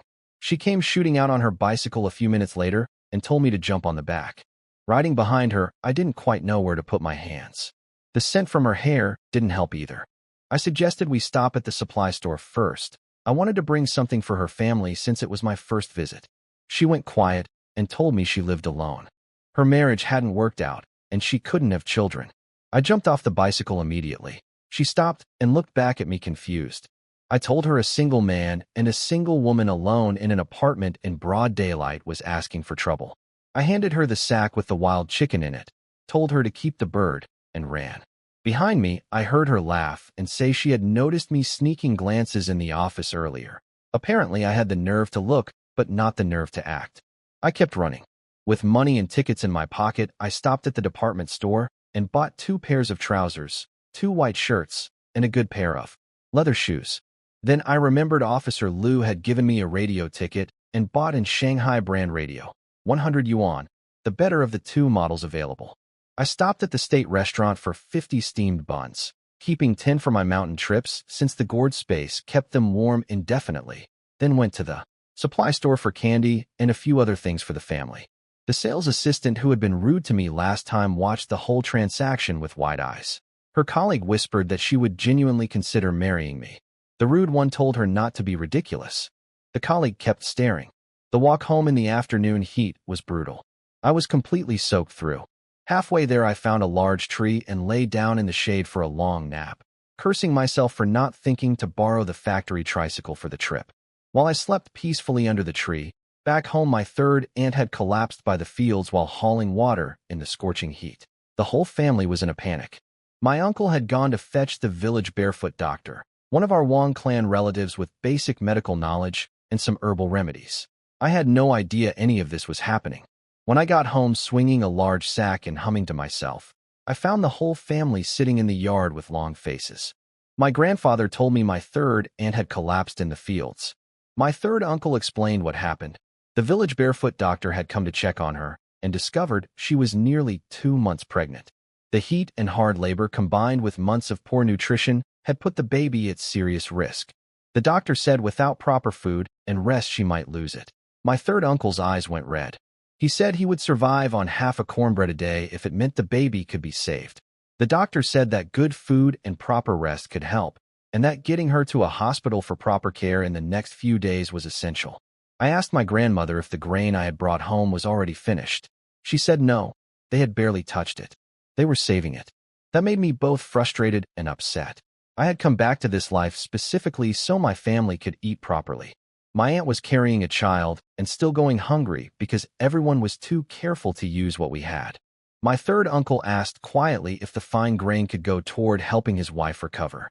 I told him not to be ridiculous. We hadn't even split the family household yet, and even if we had, everything I owned was theirs. Then I warned all of them that if they kept saving food instead of eating it, I would stop bringing things home. I opened the sack and started laying things on the table. A radio, 6 bottles of Moutai, 5 packs of Zhonghua cigarettes, bags of steamed buns, white rice, white flour, cornmeal, 10 pounds of white rabbit candy. My uncle stared and asked if I had robbed the supply store. Then I pulled out the red work certificate and dropped it on the table. My father picked it up, opened it, and went completely still. My uncle leaned over and his voice started shaking. A city work certificate from the Red Star Steel Factory Purchasing Department. 5th grade worker, 32 yuan per month, with a private office. The yard exploded. People were laughing, crying, slapping their knees, and talking all at once. My mother pulled me into a hug and cried into my shoulder while laughing at the same time. My aunt stood with her hands on her hips, declaring that nobody would ever dare call me a layabout again. I waited for the noise to settle slightly, then told them there was one more thing. I pulled out a second stamped certificate, another work placement from the Red Star Steel Factory. A workshop apprentice position, 17 yuan a month to start, with a chance to become a full worker after passing a 1-year evaluation. The whole family went silent with their mouths open. I told them to discuss among themselves who should get it, then excused myself to wash up. My head was spinning a little from the heat. I had probably caught a mild sunstroke napping under that tree. I slipped into the back room and fell asleep before anyone could follow me with more questions. I slept for 2 hours and woke up to find the younger kids back from school and my aunt sitting up with some color in her face after drinking 2 bowls of brown sugar water. The family had opened the steamed buns and everyone was eating. Over dinner, my uncle mentioned that Dai Guzi and his brother had gone into the mountains today and gotten lucky. 2 roe deer, about 50 pounds of meat combined. They had given everything to the village communal kitchen. I smiled when I heard that. Everyone noticed and asked why I looked pleased about a rival's success. I said casually that today's luck in the mountains could turn into tomorrow's disaster. I left it at that, but my mind was already working. After dinner, the old village secretary came by with 20 yuan and 4 eggs for my aunt's recovery. My grandfather tried to give the money back. The secretary refused and pushed it back. I tried too. He still refused, said his daughter was lucky to have married into our family, and this was a father's gesture. We accepted it. I volunteered to walk him home. He had been drinking. Dai Gang's family had been pouring liquor for him all evening, and he was unsteady on his feet. On the walk, I asked what Dai Gang had been saying at the table. The secretary said mostly boasting, nothing important. Then I asked if Dai Guzi had mentioned going into the mountains again. The secretary nodded. Dai Guzi had announced he was heading to the wild boar forest tomorrow morning. He planned to bring meat back to the village again tomorrow night. First day hunting and already going after wild boar. That was exactly what I had been hoping for. I walked the secretary home and turned back with my plan forming clearly. If Dai Guzi came back from tomorrow's trip merely injured, he would never dare go into the mountains again, and my chance for revenge would be gone. Tomorrow was the moment, and I could not waste it. After handling things in the mountains, I would go straight to the city for a couple of days rather than returning to the village. Back home, I pulled a wild chicken out of the gourd space and told the family I had spotted it near the river and knocked it down with a stone. I asked my cousin Wang Xiang to cook it. I wanted to bring it to my mysterious mountain teacher later. It would take about an hour to cook properly, which put it around 10 at night, late enough that nobody would see me deliver it to Zhang Guolan's window. While we waited, the family told me they had decided to give the second work placement to my third uncle. I suggested giving it to my cousin Wang Xiang instead. I explained. Wang Xiang had finished middle school, and I was now well connected at the police station. If I kept bringing game to Officer Liu, there might be a chance to get Wang Xiang into the patrol unit, and from there eventually into a proper police position. One person in an official role would open doors for the whole family. Everyone went quiet thinking it over. I also promised that this would not be the last work placement I brought home. I would find opportunities for my parents, my sister, and others too. In the city right now, meat opened every door. With Officer Liu making introductions, I was confident I could reach the leaders of other state work units and negotiate from there. My uncle agreed and said he would write the letter of introduction tonight to be stamped by the village secretary first thing in the morning. The wild chicken was ready just after 11 at night. The house was quiet, and everyone had gone to bed. I packed the chicken along with 6 white flour buns and a pound of white rabbit candy into a sack and slipped out to Zhang Guolan's window. I tapped lightly with a thin stick. She came to the window quickly, voice barely above a whisper. I told her I was heading into the mountains before dawn and then straight to the city for 2 or 3 days. I didn't want her and Yaya going hungry while I was away. I passed the sack through the window. I was about to leave when she called me back quietly and asked if I could come inside. She had something to discuss. I hesitated. Then I reminded myself that Dai Guzi was drunk and passed out. I pulled myself up through the window. She had already made up her mind about things before I arrived. She told me clearly. She knew his family would never accept her properly. She wasn't asking for a title or a ceremony. She just wanted someone who would genuinely look after her and Yaya. I swore to her that no matter what happened later in my life, I would never let the two of them go hungry. She said she believed me. What followed was not quiet. Yaya slept straight through everything. Jean Guilin told me later that since I had started bringing meat and food, the child ate properly for the first time and now slept through the whole night without waking. Before that, hunger had her stirring multiple times every night. Afterward, we lay talking for a while. She asked if it was really true that I had become a city factory worker with my own office and 32 yuan a month. I told her yes, and that my third uncle would be joining me tomorrow as an apprentice worker. She sat up and stared at me like I had said something impossible. I pulled her back and told her there was more. Once she separated households from her in-laws, I would find her a job in the city too. Yaya could attend the factory nursery school. She looked at me for a long moment and then laughed and threw herself at me. Since her husband died, she said she hadn't felt this happy once. We didn't sleep at all. At 5 in the morning, I climbed back out through the window. Jean Guilin watched from inside with a smile on her face until I disappeared into the darkness. Despite no sleep, I felt completely awake and sharp. I went home, knocked on my grandfather's door, and asked for the rifle. He asked why I needed it if I was going to work at the factory. I explained I was a purchasing officer. I didn't need to be at the factory every day. I was going into the mountains first and then heading straight to the city afterward. I asked him to tell my third uncle that I would meet them at the hospital that afternoon or evening. He told me to be careful. I shouldered the rifle and walked out into the dark before dawn. I had no idea what time Dai Guzi and his brother would leave, so I crouched in the dark along the only path to the wild boar forest and waited. About half an hour later, 2 figures came walking toward me. I pressed myself behind a large tree. As they passed, I could hear everything. Dai Guzi's younger brother Dai Liaozi was talking about their father taking the team leader position from my uncle and complaining that they had to eat relief grain every day while a stockpile of their own grain sat rotting in a cellar somewhere. Dai Guzi snapped at him to keep quiet outside. I almost smiled out loud. This was even better than I had hoped. Hidden grain hoards in a famine year were a serious crime. If I could get more of their secrets into the open, the whole family could face severe consequences. I let them get a minute ahead and then followed quietly. After half an hour, we were deep in the wild boar forest. Then suddenly Dai Guzi fired a shot. I dove behind the nearest tree thinking I had been spotted. A minute passed. I peeked out carefully and saw both brothers scrambling up separate pine trees. Then another shot rang out, followed by a wild boar's shriek. I crept forward to about 50 meters and finally saw what was happening. 3 large boars were ramming the tree Dai Liaozi had climbed. 4 young ones circled around snorting. The tree was thin, maybe 10 centimeters across. It would be down in 5 or 6 minutes. Dai Liaozi screamed for his brother to hurry. Dai Guzi tried to reload, but his hands were shaking so badly he dropped 3 of his 5 bullets before getting the gun loaded. When he finally fired, both shots hit the biggest boar in the back instead of the head. The wounded animal turned in rage and redirected all 3 boars toward Dai Guzi's tree instead. Dai Liaozi breathed a short sigh of relief, then immediately started nagging his brother to hurry up, reloading. Dai Guzi's tree was shaking harder and harder. His hands were sweating so badly the gun slipped right out and dropped to the ground. Dai Liaozi burst into tears. Dai Guzi told him to slide down and draw the boars away to buy them time.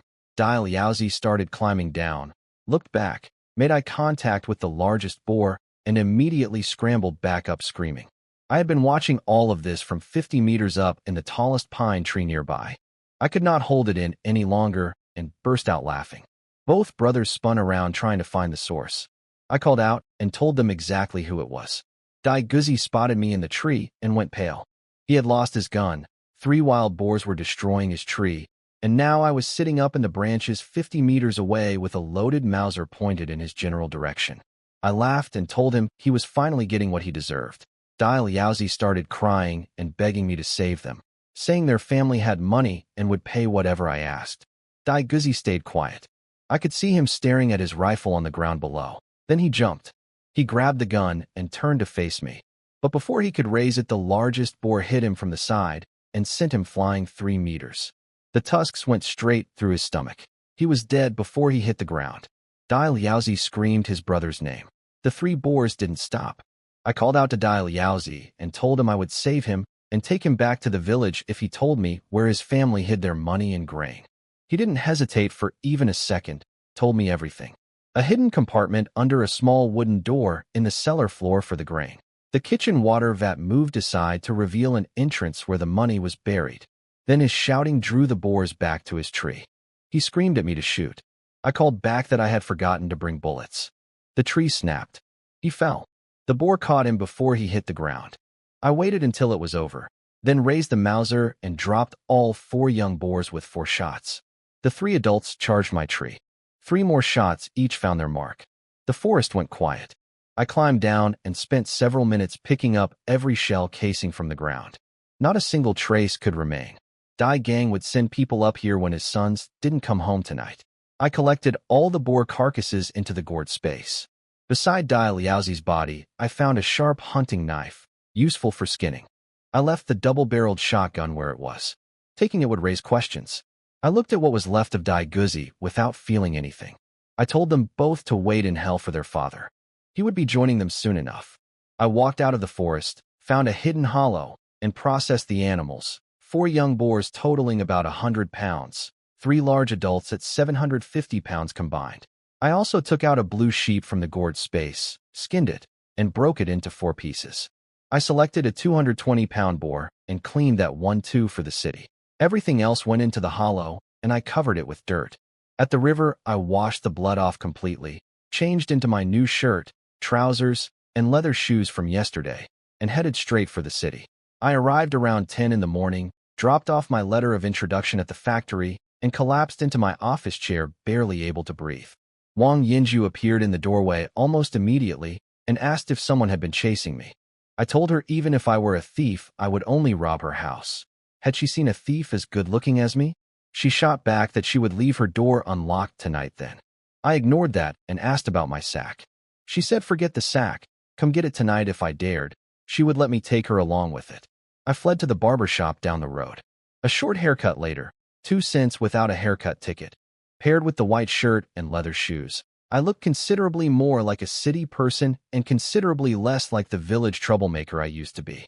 Back at the office, Wang Tiezhu drifted in and out all afternoon teasing me. She mentioned she had eaten the blue sheep at Director Wang's family dinner last night and was still thinking about it. I promised her a leg of mutton that afternoon if she would leave me alone for a few hours. She agreed and disappeared, laughing to herself on the way out. I hadn't set up my grain ration book yet, so I couldn't eat at the factory cafeteria. I headed to the state restaurant, but the red braised pork I wanted had already been reserved by phone for some visiting officials. I settled for 2 vegetable dishes and 4 meat buns. Back at the supply store, I bought 6 large sacks and 10 ice popsicles. The gourd space kept them frozen, so I could pull one out whenever the heat got unbearable. In my office, I cut a leg off the half carcass of blue sheep I had stored away, put it in a sack for Wang Tiezhu, then leaned back in my chair and fell completely asleep. No sleep the night before combined with a long morning walk had finished me. Wang Tiezhu had to push my door open and shake me awake 50 minutes later. She made a joke about where I had been the night before. I threatened to take the mutton leg back. She threatened to spread rumors about me. We went back and forth for a minute until she grabbed the sack and pulled out the 13-pound leg with shining eyes. She slapped a stack of ration tickets on my desk in exchange, a good collection. I told her if she could get grain, I could bring wild boar, pound for pound. Her whole expression changed and she grabbed my hand and stared at me seriously, which was more unnerving than her usual flirting. I pulled my hand free, told her to work on getting grain, and left for the police station. In a quiet alley, I loaded up a large sack, half a pig carcass split into 2 pieces, plus 3 smaller portions of sheep and pork together. At the station, Old Hans saw me coming and waved me straight in. I pulled out a 20-pound cut of sheep meat for him before going upstairs. In the main hall, I dropped the biggest piece, about 50 pounds of wild boar, on the duty desk for the officers to divide after shift. They thanked me, and one of them processed my household registration transfer on the spot, while I went upstairs to see Officer Liu. Officer Liu got his own portion of sheep meat, separate from the others. I asked him not to mention it to the rest. Then I asked if he knew the neighborhood committee director. He said he not only knew her, they lived in the same courtyard. He offered to take me over right then. We crossed the street to the neighborhood office. Officer Liu's neighbor turned out to be the director herself. He introduced me as his nephew and mentioned I was the source of last night's mutton. Before saying anything else, I opened the sack and set out 50 pounds of wild boar for the office staff to divide after work, plus another 20 pounds of sheep meat as a personal gift for the director. Every person in the office drifted over immediately, eyes fixed on the meat, several of them swallowing without realizing it. The neighborhood committee director scolded me lightly for bringing so much meat, but her eyes never left it. Officer Liu vouched for me, and she immediately introduced me to her whole office as her nephew, telling everyone to help me whenever I came by. Upstairs in her office over tea, I explained what I needed. My third uncle would be starting at the factory soon. My aunt had collapsed while pregnant and needed to come to the city to rest and recover properly. I needed a few rooms close together, rental was fine. I was already classified as a fifth-grade worker, so I hoped my situation qualified. She said she would check the public housing inventory that afternoon and have an answer for me in the morning. I told her I would bring a 200-pound wild boar tomorrow as thanks. She shook her head laughing. Officer Liu caught my eye and smirked. He had noticed that I promised the boar before she had even confirmed she could help. Now she would feel obligated to make it work regardless. Outside, I turned to Officer Liu with a grin and asked if he would lend me his reputation for one more thing. I wanted to use his name to approach leaders at the big factories in the area, bring 500 or 600 pounds of meat, and trade for work placements. I wanted to bring the whole family to the city eventually. He told me to get lost, laughing as he walked back to the station. I went to the factory with a piece of sheep meat and found the logistics chief Qin to ask if the kitchen could cook it for me. I told him I had been carrying 2 sheep back from the countryside, but the heat had been too much, and I had sold most of it to another unit's purchasing officer on the road. Only this piece was left. I needed it cooked for my aunt who was recovering in the hospital. Qin immediately said leave it to him. He brought me to the back kitchen and introduced me to the head cook. His name was Tiezhu. Qin told him that everything the workers had eaten recently was because of my deliveries, and that I needed some mutton cooked today, half for me to take away, the other half for Tiezhu to use as he saw fit. Tiezhu's face lit up the moment Qin's back was turned. Tiezhu asked what flavor I wanted, red braised, hot pot style, sour broth. I told him it was for my aunt who was in the hospital recovering from a difficult pregnancy and asked what would be most nourishing. He lit up immediately and said he would make a medicinal herb lamb stew, exactly the right thing for someone whose body needed rebuilding. He told me to call him Tiezhu or Silly Zhu like everyone at his courtyard did, and that if I ever needed cooking done for anything, a feast, a celebration, to come find him. Nobody in this part of the city cooked better than him. I believed him. Back in Logistics Chief Qin's office, he offered me a flatbed cart from the warehouse to help with transport. I thanked him and then said carefully that a cart might not be quite enough. I explained that the last big delivery had needed a village ox cart to bring the meat to the city. I couldn't keep asking the village for help now that I was working in the city full-time. Then I mentioned casually that my hunting contacts had spotted a 350-pound wild boar and 2 blue sheep in the mountains. If I could get them out, that would be close to 500 pounds of meat. A flatbed cart simply could not handle that load. Qin went quiet thinking about it. Since my first delivery, the factory workers had stopped surrounding his office demanding food. If the meat supply dropped again, that problem would come straight back to him. He excused himself and came back 5 minutes later with Director Wang. Director Wang walked in pretending to be annoyed, but I could tell he was more worried about the upcoming government inspection in 2 days. The wild boar meat was already gone, and the sheep was nearly finished. He had nothing left to serve the visiting officials. I spread my hands and said I had no way to carry that much meat from the mountains alone. He told me to stop playing dumb and just say what I wanted. I said a tricycle would do the job nicely. He stared at me for a long moment, then told me the food warehouse tricycle was mine to use, but if I didn't bring back several hundred pounds of meat within the next 2 days to cover the official visit, He was taking it back immediately. I was already halfway out the door before he finished the sentence. At the warehouse, a worker was just about to ride the tricycle out to collect vegetables. I blocked the path and told him Director Wang and Chief Qin had just reassigned the vehicle to me. He gripped the handlebars tighter and said that was impossible. The tricycle was the kitchen's prized possession, barely a month old. I told him to go ask either of them directly if he didn't believe me. He stared at me for a long moment, then let go slowly and went back for a flatbed cart instead, shaking his head the whole way. I swung onto the tricycle seat with a grin and pedaled toward Chief Qin's office. Director Wang was still up there, and I had one more thing to discuss. I rode the tricycle back to Chief Qin's office. He was still there with Director Wang and pulled a long face the moment I walked in. He had figured out I had maneuvered him into giving away the kitchen's prized tricycle. I apologized with a big smile and promised to bring him something good next time. Then I turned to Director Wang and told him I wasn't there to ask for anything this time. He looked immediately suspicious and said his tickets and grain were already gone. I told him I wanted a gun. He relaxed completely. He said to go find Security Chief Neo. All purchasing staff who went to the countryside were entitled to a sidearm. It was a rule established 6 years ago after a purchasing officer had been robbed and killed on a rural trip. I thanked them both and pedaled to the security office. The place was packed, over 40 people inside, with another 40 out escorting steel shipments on trucks. Chief Neo was a retired veteran in his 50s, a former company commander who had served in the war against Japan. He looked up and recognized me as the one who had delivered the 1,000 pounds of meat. He noticed the bullet entry points on the wild boar carcasses had all been headshots and asked if I had ever considered joining the military. I scratched my head and said the credit belonged to others and that I was too undisciplined for army life. He brought me to the weapons room. I stopped in the doorway. Mortars, old Hanyang rifles, Japanese Type 38 carbines, crates of grenades, over 30 handguns, and 30 brand new Type 56 semi-automatic rifles sitting on the rack.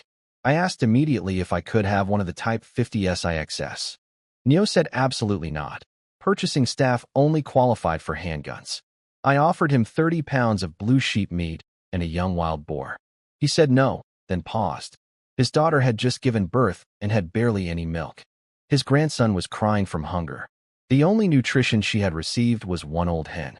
He leaned close and gave me a quiet plan.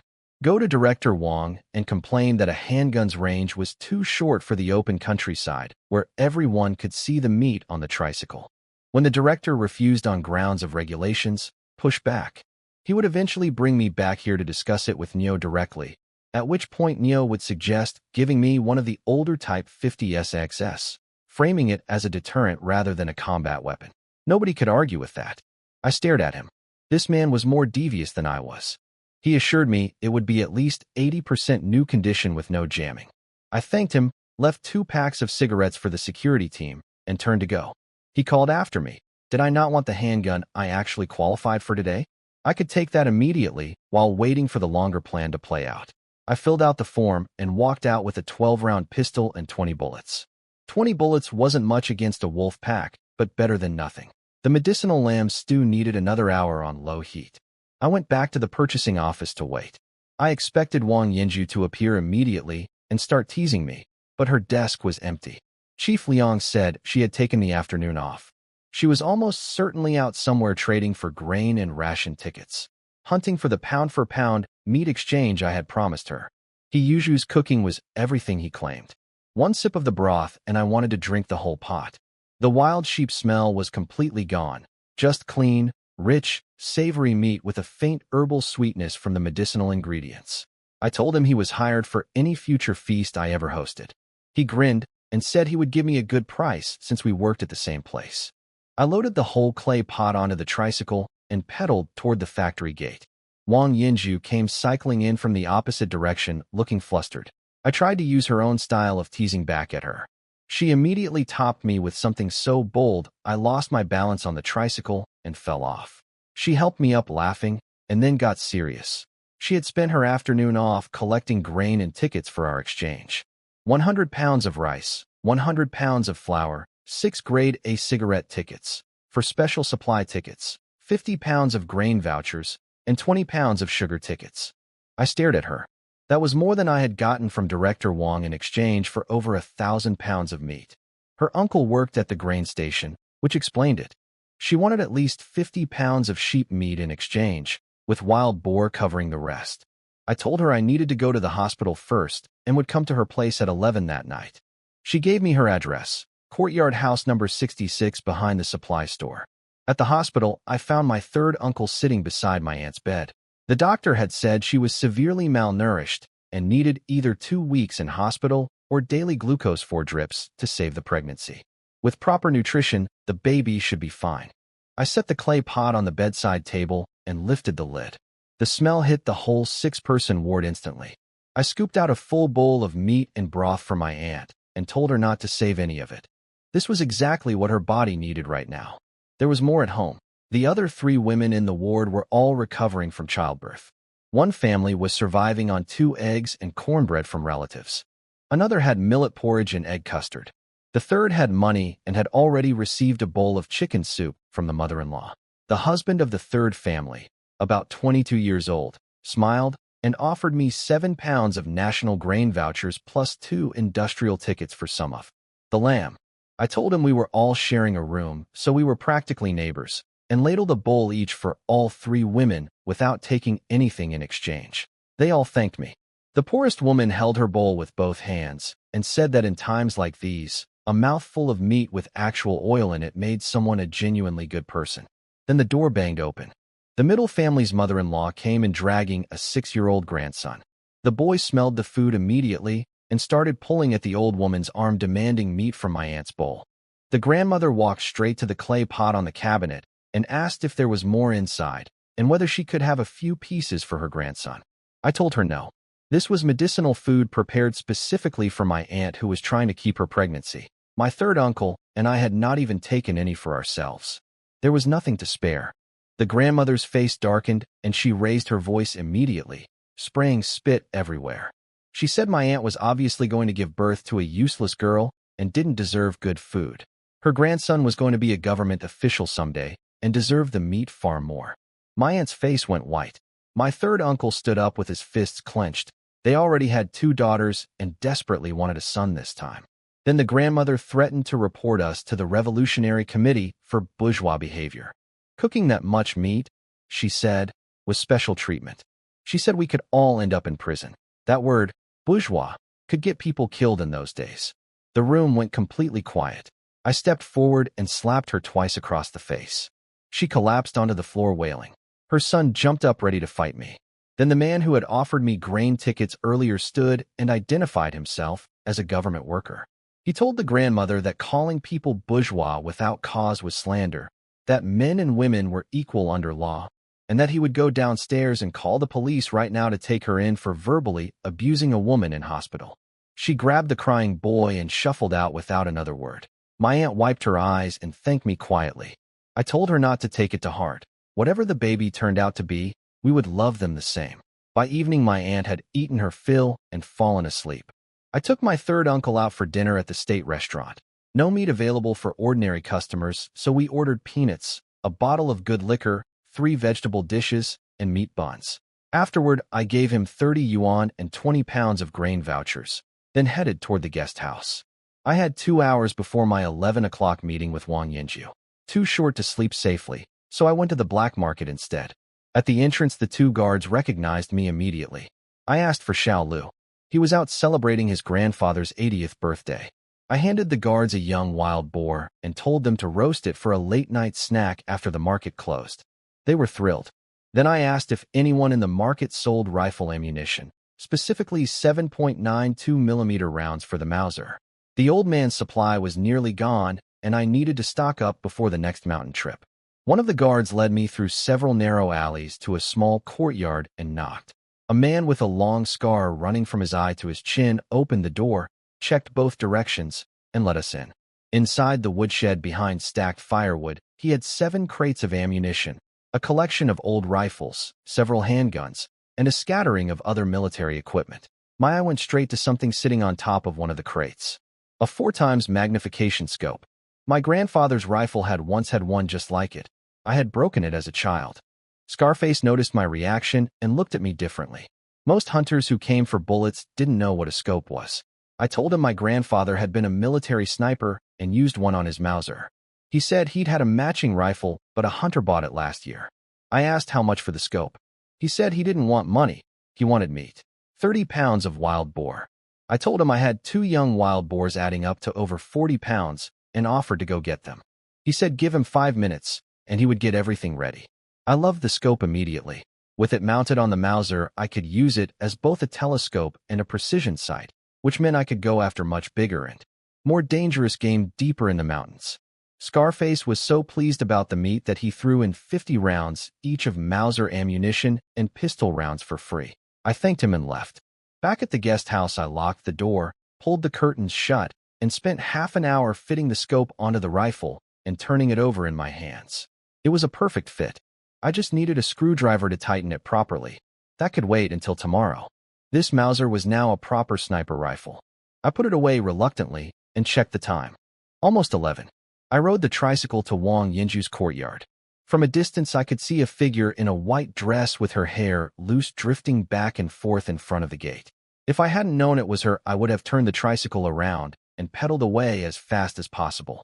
She pulled back the sacking on the tricycle the moment I stopped and found 3 large blue sheep, each around 70 pounds. She immediately pressed herself against my arm, blinking up at me with wide soft eyes, asking in the most pitiful voice imaginable if she could please have all 3. She had just come out of the bath and was wearing something so thin it barely existed. The scent from her hair didn't help either. I am 19 years old. If I hadn't spent the previous night with Jean Guélan, I genuinely might not have been able to hold myself together. I stepped back 2 full paces and told her to stop. We negotiated. 2 sheep went to her for the agreed exchange. 100 pounds of rice, 100 pounds of flour, 6 cigarette tickets, for special supply tickets, 50 pounds of grain vouchers, and 20 pounds of sugar tickets. For the 3rd sheep, she offered an additional 150 pounds of coarse grain. I accepted. We carried everything inside her East Wing rooms quietly so as not to wake the other courtyard residents. She offered me use of her wash basin since the guest house bathhouse was already closed for the night. I said no. She asked if I was afraid she would eat me. I said of course not and went in. The small washing area had no door, just a curtain. Her clothes from the day were hanging on the wall right there. I stood frozen for several seconds before shaking my head hard and getting on with it. The soap smelled exactly like her. I washed as fast as humanly possible. I loaded the grain onto the tricycle in 2 trips without saying goodbye, then remembered my 2 empty sacks were still inside and had to go back. She offered one more time to let me pack her up in a sack and take her home. I called her a demon, grabbed the sacks, and ran. Behind me, I could hear her laughing so hard she had to sit down. Wang Tiezhu's image in that thin sleepwear kept me awake most of the night. I finally fell asleep near dawn. In the morning, I slipped into a quiet alley, pulled the tricycle and the 250-pound wild boar out of the gourd space, covered everything with sacking, and rode to the neighborhood committee office. The staff recognized me from yesterday and greeted me warmly. I called out for the director and pulled back the sacking to reveal the boar. The worker who went to fetch her came back running. By the time the director came downstairs, the tricycle was surrounded. Neighborhood staff, people there on errands, everyone pressing in trying to trade tickets for a piece.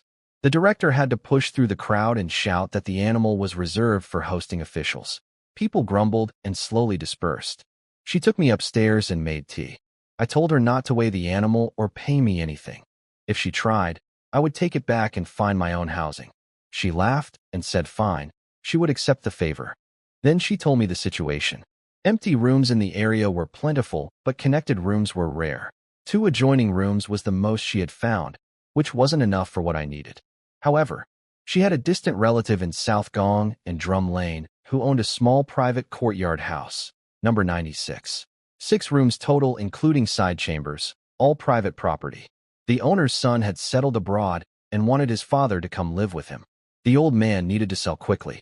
The catch was that current policy didn't allow private property sales directly between individuals. The neighborhood committee would need to purchase it first and then transfer it to me. The price was 3,000 yuan. I nearly fell off my chair. 3,000 yuan could build a 2-story brick house back in the village.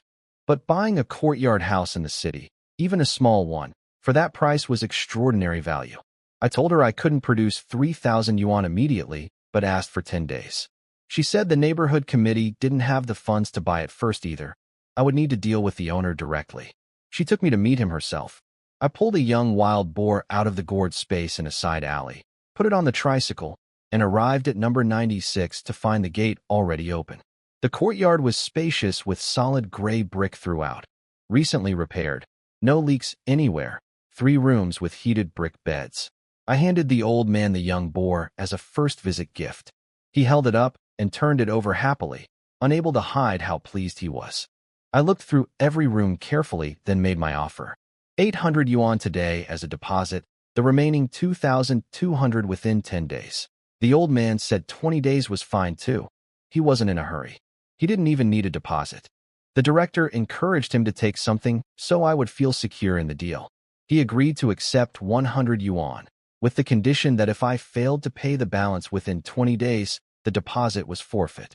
I handed over the 100 yuan on the spot. With the courtyard house deal settled, I decided to visit my maternal grandparents. I hadn't been since coming back to life, and it was overdue. I stopped at the supply store for gifts first, then the state restaurant for buns. The 2 waitresses inside spotted me and started whispering. Apparently, I was already known as the man who once ordered 50 buns at once. When I asked for 80 this time, both of them stood there with their mouths open. The restaurant manager came downstairs and asked to see my work certificate. I showed him and explained I was buying provisions for hunting relatives who spent days at a time deep in the mountains. He immediately asked if I could sell some of the game to the restaurant. They were desperately short of meat. I said I could swap for grain. He said he had some. I told him to wait a few days since I had a 2,000-pound order to fill for the steel factory first. His jaw dropped. I collected the buns and left. On the road, I stopped by a river, took a blue sheep out of the gourd space, and spent 2 hours processing it. Skinning, gutting, washing. I set aside half a carcass for security chief Neo at the factory, split the rest for my family and my grandparents. I arrived at my grandparents' village just after 11 in the morning. Their village was slightly better off than ours. The rice paddies near the river had survived the drought, so after paying the grain tax, each family might have a little left over. My grandmother's household was considered well off in the village. My younger uncle was a deputy battalion commander in the army, sending 60 yuan home every month. The family had bicycles, 2 radios, and a sewing machine. My little cousin Ajue, 5 years old, opened the gate. He stared at my leather shoes and the tricycle for a long moment, trying to figure out if I was really his big cousin. I told him to open the gate wider so I could bring the tricycle in. That snapped him out of it. My grandparents, uncle, and aunt all came out. I handed my grandfather the work certificate before anyone could ask questions. My uncle grabbed it and read it aloud. Red Star Steel Factory, Purchasing Department. I explained the whole story. They listened with their mouths increasingly open. Then I unloaded the sack from the tricycle. Rice, white flour, white rabbit candy, brown sugar, Moutai liquor. My grandmother immediately told me to take it all back. I had only just started working and couldn't possibly afford this on a salary. I told her it came from selling game, not wages, and that I had more at home. She didn't look convinced. Ajue had already stuffed a bun in his mouth and was waving a candy wrapper, demanding I take him for a ride on the tricycle. I agreed and pedaled him around the village while he screamed with joy the whole time, complaining the tricycle wasn't as fast as the family bicycle. Near one house at the village edge, I noticed a thin black dog, so skinny its ribs showed through. In a year when people couldn't feed themselves, someone was keeping a dog? I asked Ajue about it. He told me the dog was called Black Panther, and it belonged to a man named Uncle Wu who used to take it hunting. The dog had been genuinely useful in the mountains. Then Uncle Wu broke his leg in a fall and couldn't hunt anymore. With no meat to feed it, the dog had wasted away to this. At the lunch table, everyone else was eating happily, but I kept staring at my food without touching it. My aunt's fried mutton sat untouched in my bowl. I was thinking about that dog. My uncle told me about it over the meal. The black dog belonged to a hunter named Old Wu, the best hunter in the village. 6 months ago, Old Wu had gone into the mountains with a group and run into a wild boar herd. Everyone else died. Old Wu and the dog barely made it out, but Old Wu's leg was broken so badly he could never hunt again. Without meat to feed it, the dog had been slowly starving ever since. My uncle also explained what made this dog special. Hunting dogs came in 2 kinds. The common kind tracked by keeping their nose low, following scent trails on the ground. The rare kind, called a raised head center, lifted its nose into the wind and could locate animals by air scent alone, regardless of terrain or ground conditions. 1 in 100 dogs had this ability. This was that one. I put down my bun and told my uncle to come with me immediately. He said he still wanted to finish his drink. I pulled him out the door. We rode to Old Wu's gate. The black dog was lying in a ball against the wall, barely moving, shaking even while resting. Old Wu came out limping. When my uncle explained I wanted to buy the dog, he shook his head immediately. This animal had saved his life in the mountains, and he wouldn't sell it. His wife turned on him immediately. His leg was finished, he couldn't hunt, and the dog was starving to death. What was the point of keeping it? Old Wu went quiet. He stroked the dog's head for a long time. Then he slowly nodded. He told me the dog's name was Black Panther. He looked me in the eye and said not to treat it like an animal. In the mountains at a critical moment, this dog could save my life. I told him I would treat it like a brother. I pulled out 3 white rabbit candies and set them in front of Black Panther. The dog just stared at them without moving. Old Wu said quietly that it was all right now. This was the new owner. Black Panther lowered its head and slowly licked up all 3. Old Wu tied a rope around its neck and handed me the end. He said, "Take it. No payment needed, just treat it well." His wife's face fell immediately. I pressed 30 yuan into her hands before she could speak. Black Panther climbed onto the tricycle. As we pulled away, it let out 2 low sounds, and I saw tears run from the corners of its eyes. I called out a quick goodbye to my grandparents and pedaled back toward our village without going back inside for the meal.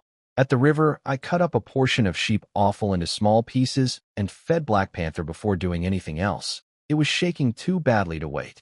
While it ate, I reached out slowly and touched its head. No growl, no stiffening. Its tail started moving. Then I pointed at the river and told it to jump in.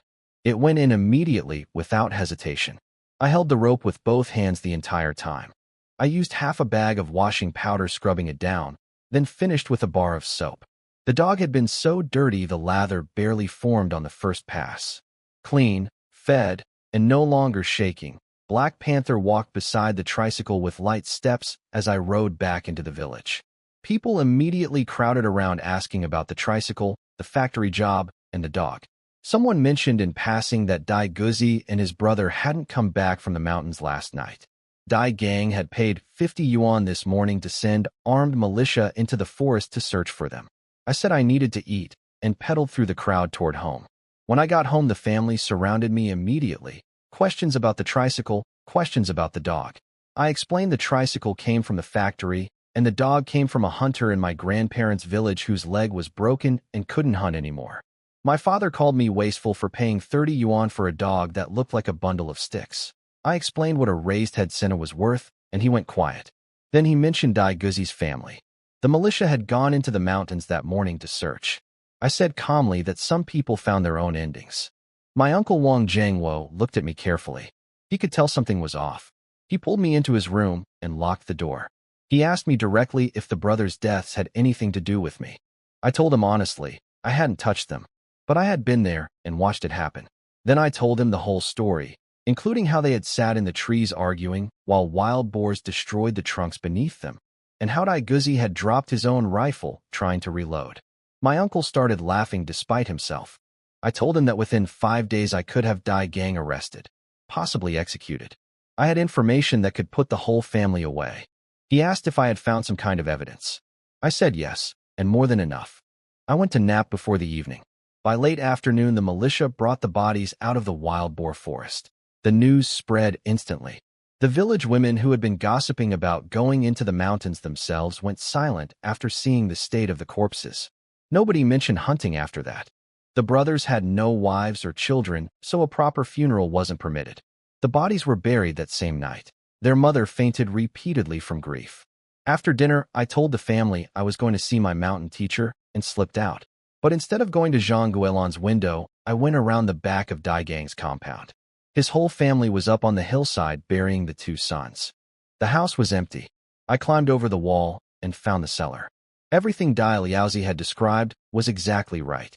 A hidden compartment under a small wooden door in the floor led down to a sealed space about 7 or 8 square meters packed with sacks of rice and Corn, 4 or 5 thousand pounds of grain, for years old and going moldy. Hoarding grain during a famine year was a serious enough crime on its own. Then I went to the kitchen, moved the water vat, pulled up the wooden board underneath, and climbed down into a second hidden room. Ancient ceramics, scrolls, 2 wooden boxes. The first box was full of silver coins, at least 500 of them.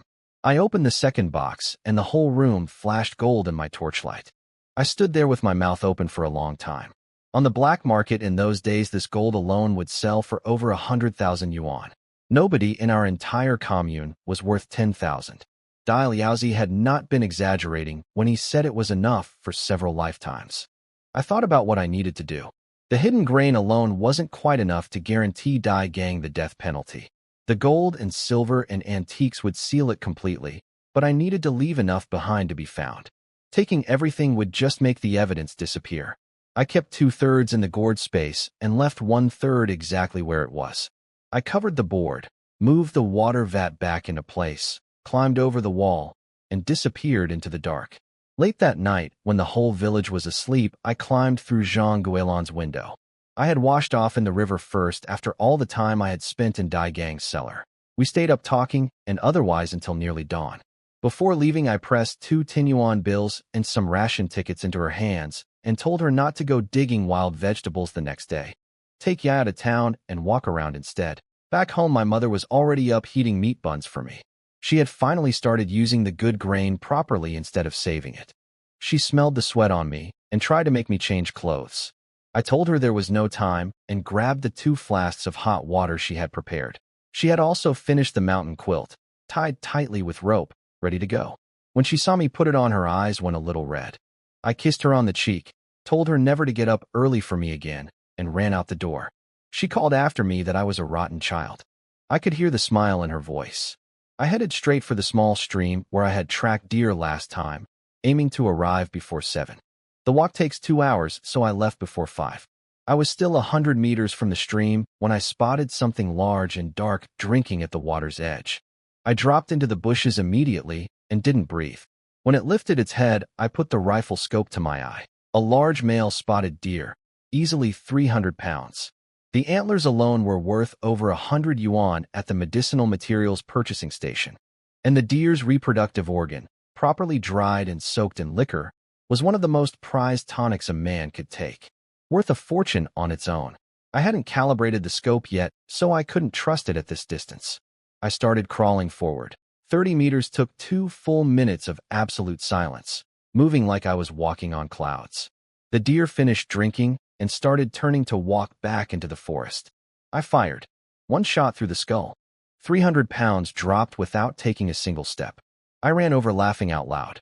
I bled it out with the hunting knife, removed the deer organ carefully, then cut off the antlers with the chopper. Everything went into the gourd space. I rested against a tree for half an hour, then followed the stream, looking for fresh boar tracks. An hour later I found them.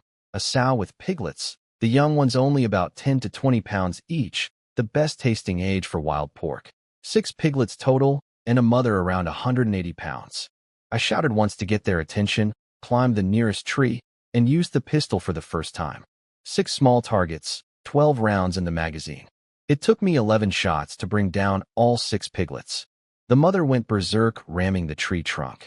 1 final shot brought her down. I stored everything, found a shady tree, ate 2 buns and 2 ice popsicles from the gourd space to cool down, and tried to keep moving. I was exhausted from the night before and the long morning, but without a safe cave nearby, I couldn't risk sleeping in the open forest. I kept walking, half asleep on my feet, hoping to find more game. At 3 in the afternoon, I found a cave big enough to sleep in. I blocked the entrance with branches and lay down for what I planned to be 2 hours. I was so exhausted I slept 3 hours straight. When I crawled out, the sun was nearly gone. Maybe 40 minutes of daylight left. I sat on a rock at the cave entrance, eating the last of my buns, when a group of small birds burst out of the brush and disappeared into thick bushes about 100 meters away. Something about their color stopped me. I pulled out the rifle and looked through the scope. Hazel grouse, known in Chinese as flying dragons. The same bird served as imperial tribute in the Qing dynasty. The saying goes that in the sky the best meat is dragon, on the ground the best meat is donkey. Dragon mint these birds. When my grandfather shot one years ago, it weighed barely a pound, but sold at the purchasing station for 15 yuan. I counted at least 13 or 14 of them settled in those bushes. Throwing stones would only get 2 at most. The only way to take them all was to wait until full dark and catch them by hand. Hazel grouse sleep deeply and don't startle easily in the night. I went back into the cave and rested until I heard the owls calling. Then I crept out and approached the bushes on my belly for the last 5 meters. I clicked the torch on for 1 second to locate the 2 nearest birds, then clicked it off and slowly reached in with both hands. I squeezed them before they could flap their wings and disturb the others. 2 by 2, working in complete silence, I took 14 birds total. I left the last 2 alive. I wanted to bring them to Director Wang for the official inspection dinner. Live hazel grouse presented to a factory director would be worth good tickets in exchange. The dead ones went into the gourd space. Back in the cave, I finally slept properly. No wolves howling, ground covered with a sack, thick quilt on top. The best night's sleep I had managed in the mountains. I woke at 5 and was moving by 6. On the way home, I spotted 4 wild chickens and took those 2. I was back by 9. I kept 2 young wild boars and 2 live hazel grouse at home. Everything else had already been sold or given away. I told my father to save the intestines and offal from the young boars for Black Panther. He needed the nutrition badly. My father thought it was wasteful. I told him not to be stingy with a dog that would keep me alive in the mountains. I took Black Panther for a walk by the river and washed him again with the soap I had bought for myself. He was already walking steadier than 2 days ago. On the way back, a neighbor woman told me the village secretary had announced another cut in the relief grain ration. Wild vegetables were nearly gone. The river had been poisoned with crushed bean roots months ago to catch fish all at once. Now there wasn't a single fish left in the whole river. I sighed and stopped thinking about it. I was one small person. All I could do was make sure my own family had enough. At lunch, my grandfather had already gone to fetch the old village secretary before the food was even ready. We sat around eating the hazel grouse stew. The meat was extraordinary, the broth even better. It deserved every word of that old saying about dragon meat. While we ate and talked, back in the city, Director Wang and the factory managers were apparently pacing around like ants on a hot pan, still with no idea how they were going to feed the visiting government officials that evening. By 1 in the afternoon, government officials had already arrived at the factory for their inspection, and I still wasn't there. Director Wang spent the whole tour distracted, hoping someone would tell him I had arrived. Nobody did. By the time the inspection finished and the officials went to the meeting room to discuss, he was running to the gate asking if anyone had seen me. I showed up just then on the tricycle, casual as anything. He ran out and started shouting before I even stopped. When he pulled back the sacking and found 2 wild boars, his face fell completely. Wild boar was too gamey to serve government officials. He might as well serve them cornbread. I told him there was more. A large blue sheep and a 370-pound spotted deer were hidden in a grove outside the city. The deer was too big to fit on the tricycle with everything else. I needed the security team to escort me back out to get them. Director Wang and Security Chief Nio both shouted at the same time when I said 370 pounds. For security officers with Type 56 rifles and pistols came out immediately with their bicycles. We unloaded the 2 boars at the warehouse first. I handed a tightly sealed sack to my contact old Zhu in the security office and asked him to keep it safe until I returned. Outside the city, I pulled the deer and sheep out of the gourd space in a small grove off the road, making a show of scratching my head and pretending I had forgotten exactly where I left them. The 4 officers rolled their eyes. When they came up the slope and saw the deer, they all stopped and stared. We loaded everything onto the tricycle without covering it. For security officers with guns drawn was enough protection. 2 rode ahead, 2 followed behind, and I pedaled in the middle with the deer's head dragging along the road behind the cart. The moment we entered the city, a crowd formed and followed us all the way to the factory, like a procession. People called out asking if the meat was for sale or trade. The security officers gripped their rifles and didn't breathe easy until we were through the factory gate. Director Wang was waiting at the entrance with Nio. He took one look at the deer and the sheep and started laughing, slapping my shoulder and saying that if this inspection went well and the factory got to expand, he would give me a big reward. I let him finish. Then I hung my head and told him I wanted to quit. Director Wang panicked immediately and offered to raise my pay to 7th grade worker level, 56 yuan a month, if I stayed. I kept my sad face and said it wasn't about money. The problem was safety. Half the city had tried to mob me on the road today. Without armed escorts, I would have lost everything. Security Chief Neo leaned over and whispered to Director Wang that the obvious solution was to give me a Type 56 semi-automatic rifle. An asset like me was worth bending the rules for. Director Wang agreed on the spot. I let my face slowly shift from miserable to reluctant to acceptably satisfied. The plan Neo and I had worked out together had gone perfectly. Back at the food warehouse, the totals were weighed. 520 pounds of wild boar across 2 animals, 82 pounds of blue sheep, 376 pounds of spotted deer. Director Wang called Tiezhu over and gave him a long list of instructions for the evening meal. Then he finally noticed the large sack I had been carrying and swinging past him several times deliberately. He asked what was in it. I said it was for Officer Liu and tried half-heartedly to stop him from opening it. He reached in and pulled out one of the 2 live hazel grouse. His eyes went wide. The birds known as flying dragons, the ones from the famous saying about the finest meat in the sky. I told him these were meant for Officer Liu in exchange for help getting a bicycle ticket. He said forget Officer Liu. Give them to him, and he would get me the bicycle ticket himself. I held out my hand and said ticket first. He had none on him. The factory only received 2 bicycle tickets per month as worker awards. He went to the workshops to find the 2 winning workers and track down any unused tickets. 10 minutes later, he came back with one. The second worker hadn't had enough money to buy the bicycle yet and had been keeping the ticket in a hidden pocket in his underwear for safekeeping. I handed over both birds. He handed over the ticket. We glared at each other with mutual appreciation. At the purchasing department, Wang Tiezhu looked at my delivery slip and stared at me. The total across everything came to just under 1,000 yuan. Added to the 800 from before, I was still about 1,000 short of the 3,000 needed for the courtyard house. I would need one more mountain trip. I collected my payment, went to the security office to pick up the brand new Type 56 rifle that Neo had. Ready for me. I threw in an extra wild chicken beyond what we had agreed and walked out of the factory with the rifle on my back. At the police station, I got the gun license processed. I also gave Officer Liu 2 wild chickens and came away with 50 rounds of Type 56 ammunition. I knew Dai Gang might discover the missing items from his secret room at any moment. It was time to finish this. I bought paper and pen at the supply store, found a tree by the road outside the city, and wrote out an anonymous report describing everything hidden in the house: the grain, gold bars, antiques, and silver coins. Near the commune office, I spotted 2 4-year-old girls playing by the gate. I crouched down, showed them 2 steamed buns and 4 white rabbit candies, and asked them to deliver a folded note to the armed guard at the entrance. They grabbed the food and ran over immediately. By the time the guard unfolded the note and looked up to ask where it came from, I was already gone. The guard read about large quantities of grain, gold bars, and antique scrolls. He ran straight to the commune director's office.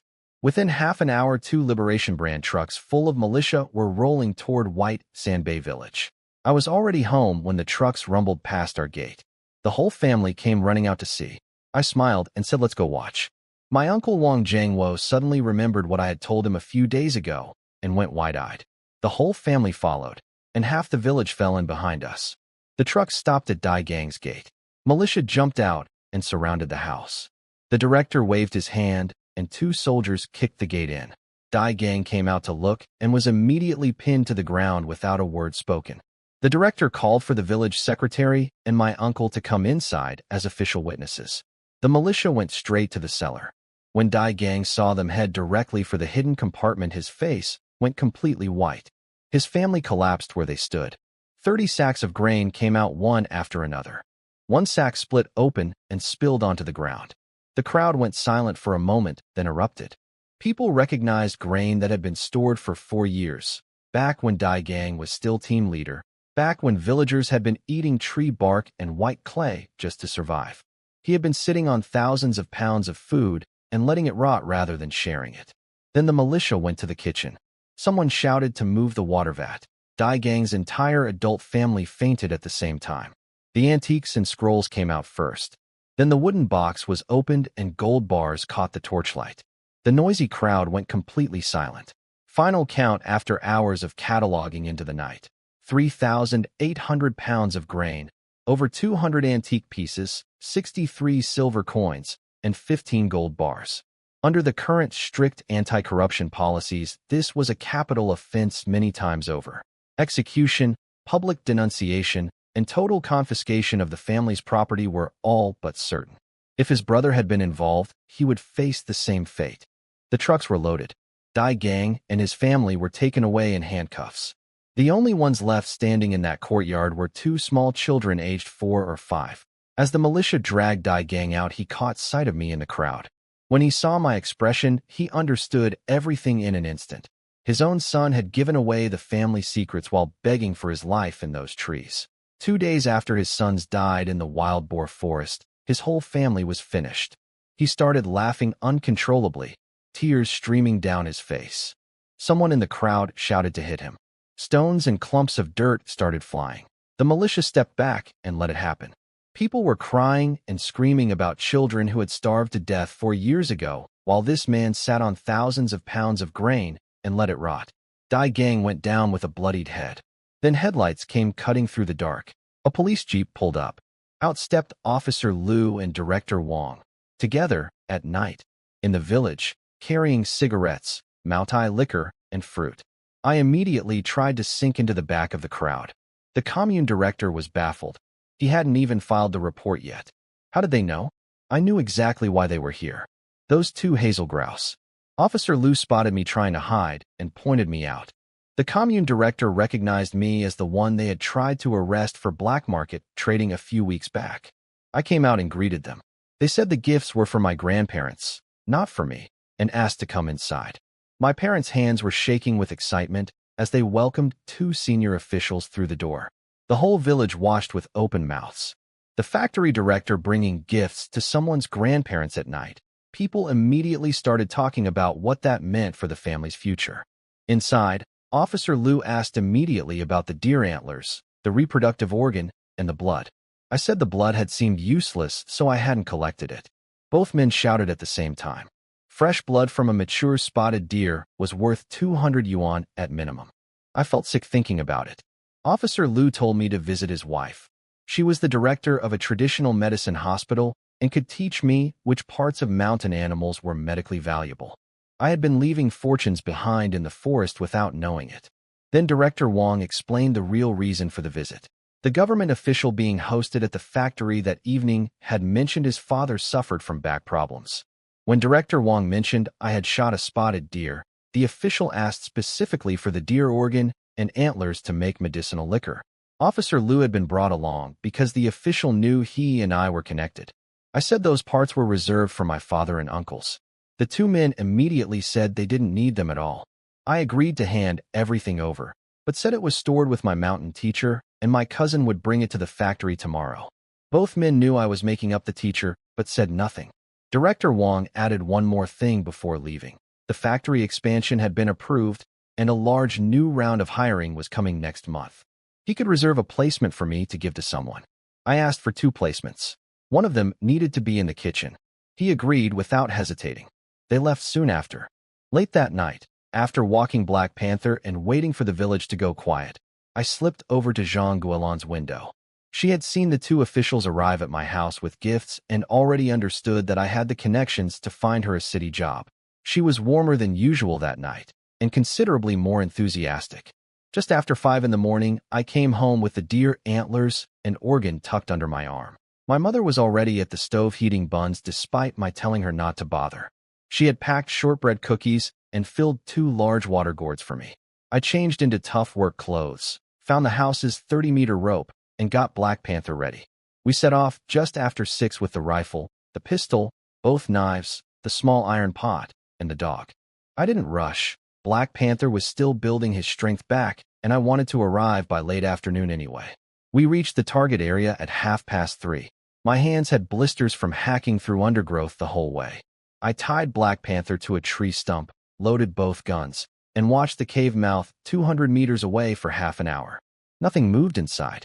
I crept forward with the long rope and tied it between 2 trees about 10 meters from the entrance, chest height on a running bear. perfectly placed to trip anything charging out at full speed. I had just drawn the pistol to fire into the cave when Black Panther erupted into barking behind me. I spun around. 70 meters to the left, a black bear was standing upright staring at me. It had been out foraging and had just come back. In my previous life, this exact moment had nearly killed me. I had been inside the cave resting, heard something outside, stepped out, and walked straight into this animal's territory.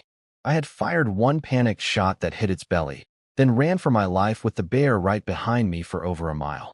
Multiple shots, and I still barely got away. This time I had Black Panther as an early warning.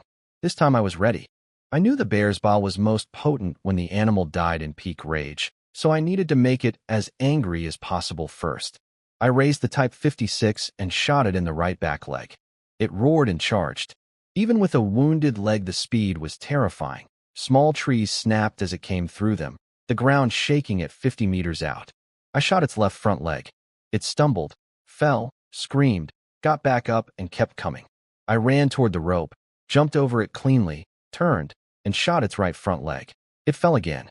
5 seconds later, it was up again, charging at maximum fury. I swapped to the Mauser, pressed myself behind the tree, and watched it come. 4 meters from the rope. 2 meters. 1 meter. It hit the rope at full speed and went down hard enough to shake both trees the rope was tied to. I walked forward 2 steps and pressed the Mauser barrel directly against its skull. 1 shot. A thumb-sized hole. It stopped moving. This animal hadn't done anything to me in this life. But in the previous one, it had nearly taken everything. Call it settled. I bled the carcass at the neck, then carefully removed the bile sac. When it came out, it was orange gold and perfectly clear, the highest grade, called a gold bile. I had suspected as much given how enraged the bear had been at the moment of death. I put it away carefully. 4 paws cut off with the chopper. Then I skinned the whole animal slowly. The entire hide came off without a single knife hole, which surprised even me. The intestines couldn't be cleaned without water, so I left them. I cut a good piece of meat and got a fire going with the small iron pot. Black Panther settled nearby, chewing raw meat happily.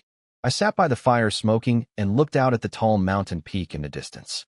That was where I had lived for 15 years in my previous life. The jade gourd around my neck had come from a cave halfway up that slope. Dai Guzi was dead. Dai Gang would be executed soon. The debts of my previous life were nearly cleared. This time around, I was going to live properly. Everything I had missed, I would make up for it. The bear stew took 2 hours to cook through. By the time it was ready, the sky had gone dark. At 2 in the morning, Black Panther suddenly growled, and the fur along his spine stood up. I grabbed the Type 56 rifle before I was even fully awake and pointed it at the cave entrance. Green eyes appeared in the darkness outside. Then more. And more. The whole entrance was surrounded, a wolf pack, drawn in by the bear blood and organs I had left nearby. I had loaded all 3 guns before sleeping. That decision probably saved my life. The fire had burned down to faint coals. I decided to hold the entrance. It was narrow enough that only 4 wolves could enter at once. Black Panther crouched in front of me, baring his teeth, ready to fight anything that came in. A howl from the back of the pack triggered the charge. I fired the moment the first wolf crossed the threshold. Then I kept firing. No time to aim properly. Just pull the bolt and squeeze. 10 rounds gone. 6 wolves down. 3 more already inside. Black Panther launched himself at them without hesitating. He was still thin and light, and 2 wolves pinned him immediately. I shot the one coming at me, kicked the one biting Black Panther's leg, shot it before it landed, then turned the pistol on 3 more rushing in. 12 rounds emptied. Then a howl came from behind the pack. Every wolf still inside turned and ran. The ones outside pulled back over 100 meters. 1 wolf was still locked with Black Panther, losing ground but refusing to let go. With the pressure off, I grabbed the chopper and took its head off cleanly. Black Panther was covered in blood but still standing. I reloaded everything quickly. 13 wolves dead. At least 20 more still outside. A wolf pack this size would wait all night. They had more patience than any other animal in the mountains. I dragged the 13 bodies to the cave entrance and stacked them as a barrier. Then I stood behind the pile with a cigarette, rifle ready, and stared out at the green eyes in the dark. I could not show fear. The pack leader was watching, and any sign of weakness would trigger another charge. We held that position through the entire night. At 6:30, just as dawn began to lighten the sky, I found the pack leader through the scope, 400 meters out, nearly twice the size of any other wolf in the group. I had never attempted a shot that far before. Even with the 4x scope, I gave myself maybe 50% odds. Before I was ready, the pack leader howled, and the whole group started moving toward the cave. I dropped onto the wolf carcasses, steadied the Mauser across the pile, found the leader in the scope, breathed out slowly, and fired. When I checked through the scope, the leader was gone from its position. Then came a howl, and the entire pack turned and disappeared into the forest within seconds. I hadn't killed it, but I had hit it. A pack leader doesn't order retreat unless it's hurt. I let out a long breath and collected the 13 wolf bodies into the gourd space. Wolf meat was tough and gamey, but still meat, worth 50 cents a pound in a famine year. The hides were worth about 5 yuan each. 13 wolves added up to real money, and I still needed funds for the courtyard house. I told Black Panther it was time to go. This cave was no longer safe. I packed everything, and we left quickly.